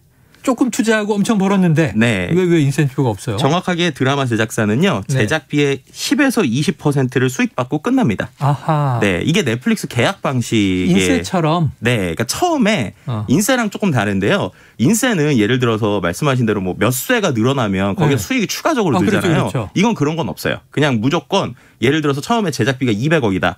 그럼 계약을 220억에 해요. 정액제로 네. 끝나는군요. 그렇죠. 네. 그리고 나서 런닝 이게 개런티가 없다. 네, 맞습니다. 근데 이게 단순히 런닝 개런티가 없는 수준이라고 볼 수 없는 게 이제 넷플릭스의 특징은 뭐냐면요. 이제 사전 투자를 100% 이렇게 하는 거예요. 그래서 제작비를 지급하고 한국 제작사가 컨텐츠를 생산하는데 이게 그 저작권을 어디까지 다느냐 그 안에 들어가는 모든 저작권을 통으로 사는 겁니다. 예를 들면은 OST 음악, 네. 음원 아니면 거기에서 나오는 모든 부가 판권 네. 뭐 그걸 통해서 뭐 예를 들어서 상품을 만든다. 2차 판권, 3차 네, 판권이 2, 3차 판권까지 모두 다 통으로 넷플릭스하고는 초반에 계약을 합니다. 다 넷플릭스 거다. 네. 그러니까 지금 이후에 뭐 예를 들어서 뭐 어떻게 보면은 뭐 연예인들이나 출연진들의 몸값이 올라갈 수는 있겠죠. 그런데 이 컨텐츠를 가지고 추가적인 부가 수익은 없다라고 설명을 드리는 게 정확할 것 같습니다. 오징어 게임으로 뭐 진짜 테마파크를 만들던 네. 아니면 디지털 게임을 만들든 다 넷플릭스 거다. 그렇죠. 자, 이게 좀 안타까움이 있네요. 이렇게 대박이 났을 때 결국은 제작사 혹은 뭐 참여자들보다는 네. 넷플릭스라는 OTT가 그걸 다 먹는다. 네. 한 가지는 이제 좀 우리나라 다른 투자사보다는 후하게 쳐주고 사전에 이제 투자를 한다. 네. 이런 차이가 있는 거네요. 자, 영화 보는 방식이 급격하게 바뀌고 있습니다. 네. 많은 영화 감독들이 넷플릭스로 넘어가는데 예전에는 제 기억엔 세계 국제 영화제에서 넷플릭스에 상영한 건 영화로 안 쳐요. 그랬던 그렇죠. 기억이 나는데 이제 수상을 하더라고요. 그렇죠. 자, 대신 우리나라가 하청업체로 전락하는 거 아닌가 이런 우려도 있어요. 어떻게 보십니까? 이게 두 가지 관점인데요. 첫 번째 말씀 주신 것처럼 그렇게 영화가 하나의 패러다임의 시프트를 냈던 게 생각해보면 옥자라고 하는 옥자 우리나라 있었죠. 영화였잖아요. 봉준호 감독 그렇죠. 거죠? 근데 그게 넷플릭스에서 처음에 상영되면서 네. 이게 영화냐 OTT냐 이런 얘기가 있었는데 지금은 이제 그게 받아들여지고 있단 말이에요. 말씀드린 대로 국내 콘텐츠 투자를 넷플릭스가 2021년에만 5,500억 한다고 말씀드렸어요. 근데 이게 되게 커 보이지만 넷플릭스가 올해에만 쓰는 콘텐츠 관련 예산이 무려 20조입니다. 20조 중에 5,500억이니까 그렇게 치면 20분의 1도 안 된다는 그러니까 거예요. 한화로 보면 20조 원에 해당하고 네. 그중에 5,500억 정도를 우리나라 네. 제작사에 투자한다. 그렇죠. 그런데도 이렇게 효과가 계속 높으니까 네. 넷플릭스 입장에서 솔직히 생각해 보면 우리나라는 정말 가성비가 좋은 나라구나. 그러니까 뭔가 큰 투자를 할 수도 있지만 이 정도 투자해서 효과를 얻어내는 상황이다라고 하면은 많은 제작사들이 이제 네. 또 넷플릭스에 갈 수 있잖아요. 그렇죠. 그럼 그런 경쟁이 많아지면 과연 그들이 계속적으로 제작비를 늘려줄 것인가 아니면 줄여줄 것인가라고 생각하면 일반적인 플랫폼 경제에서 생각해 보면 후자처럼 줄일 확률이 높다. 그럼 이렇게 되면은 이제 우리는 다양한 아이디어를 내지만 그 아이디어의 결국 큰 수익은 넷플릭스가 가져가는 것이 아니냐라고 하는 우려의 목소리가 있고요. 네. 지금 이게 아니 우리 김석균 부사장님 얘기를 듣다 보니까 답답해지는 게 우리나라의 제작사들이 001부터 456까지 번호 달고 있는 오징어 게임 참가자들처럼 느껴지는 거예요. 네, 그런 설계한 게임에 들어갈 수 있는 물론 거죠. 돈을 주는데 네. 무한 경쟁 시켜서 너희 중에 대박을 내면 좋은 거고 아니면 그냥 이제 먹고 그냥 끝나는 거고. 그렇죠. 근데 이게 한편으로 또 중요하게 생각할 게 이런 구조가 왜 나왔을까 생각해봐야 되는 네네. 거거든요. 왜냐하면 오징어 게임이 이 넷플릭스가 아니었으면 과연 그러니까 드라마화가 됐을까를 생각해봐야 돼요. 우리의 기존 방송사의 제작 방식이라면 실제로 이제 감독의 인터뷰를 통해서 봤는데 이 시나리오가 10년 전에 나왔다고 그래요. 그래서 그래요? 10년 동안 투자사를 계속 찾았는데 아무도 투자해주지 않았다고 합니다. 이거 웬만한 방송국에서 배급하기 어려운 내용이죠. 영화로 하기에도 좀 매니악해 보이고. 맞아요. 네, 그러다 보니까 이게 투자가 안 됐는데 그러다가 이제 넷플릭스를 만나가지고 투자를 했기 때문에 어떻게 보면 이제 그러니까 제작자, 그러니까는 작가분들이나 감독분들 입장에서는 상당히 다양한 기회가 열렸다라고 보는 거예요. 그런데 이제 말씀하셨던 배급이나 유통 입장에서는 과연 그게 이렇게 돌아가는 것이 좋은 것이냐. 라는 고민을 좀 하게 되는 것이죠. 제가 볼 때는 유튜브 초창기랑 좀 비슷한 느낌이 듭니다. 그런 느낌도 들면서 우리가 앞으로 해결할 점들이 또 남아있는 것 아닌가. 공생하기 위한 노력, 또 건전한 콘텐츠 생태계를 만들기 위한 노력을 해야 될 것 같습니다. 자, 관련해서요, 우리 청취자분들 의견도 있습니다. 9411님, 넷플릭스 계약은 판권 양도 매절 계약이에요. 굳이 비유하자면 올림픽에서 일장기 달고 마라톤 금메달 따는 겁니다. 우리 영화나 드라마가 아니라 미국의 것이고 미국의 성공입니다. 창작자 권리를 다 양도하는 거고 하청이나 같아요 하는 안타까움 토로해 주셨고요. 자, 이러한 문제들을 또 우리의 크리에이티브를 한국적인 가치를 이 구조 안에서 향상시키기 위한 노력, 또 이제 싸움 필요하면 권리 주장 이런 것들도 해야 되지 않나 싶습니다. 오늘 이야기는 여기서 정리하죠. 김덕진 부소장님 고맙습니다. 네, 감사합니다. 네, 최영일의 시사본부 오늘 준비한 소식 여기까지입니다. 저는 내일 오후 12시 20분에 다시 찾아오겠고요. 청취해 주신 여러분 감사드리는데 오늘 마지막으로 6땡땡 컵라면 받아가셔야 되는 분들 휴대폰 뒷번호 발표드리겠습니다. 3961님, 1391님, 4625님, 3717님, 7635님, 0191님. 자, 시사본부 홈페이지에도 게시하니까 참고하셔서 맛있게 드시기 바랍니다. 감사합니다.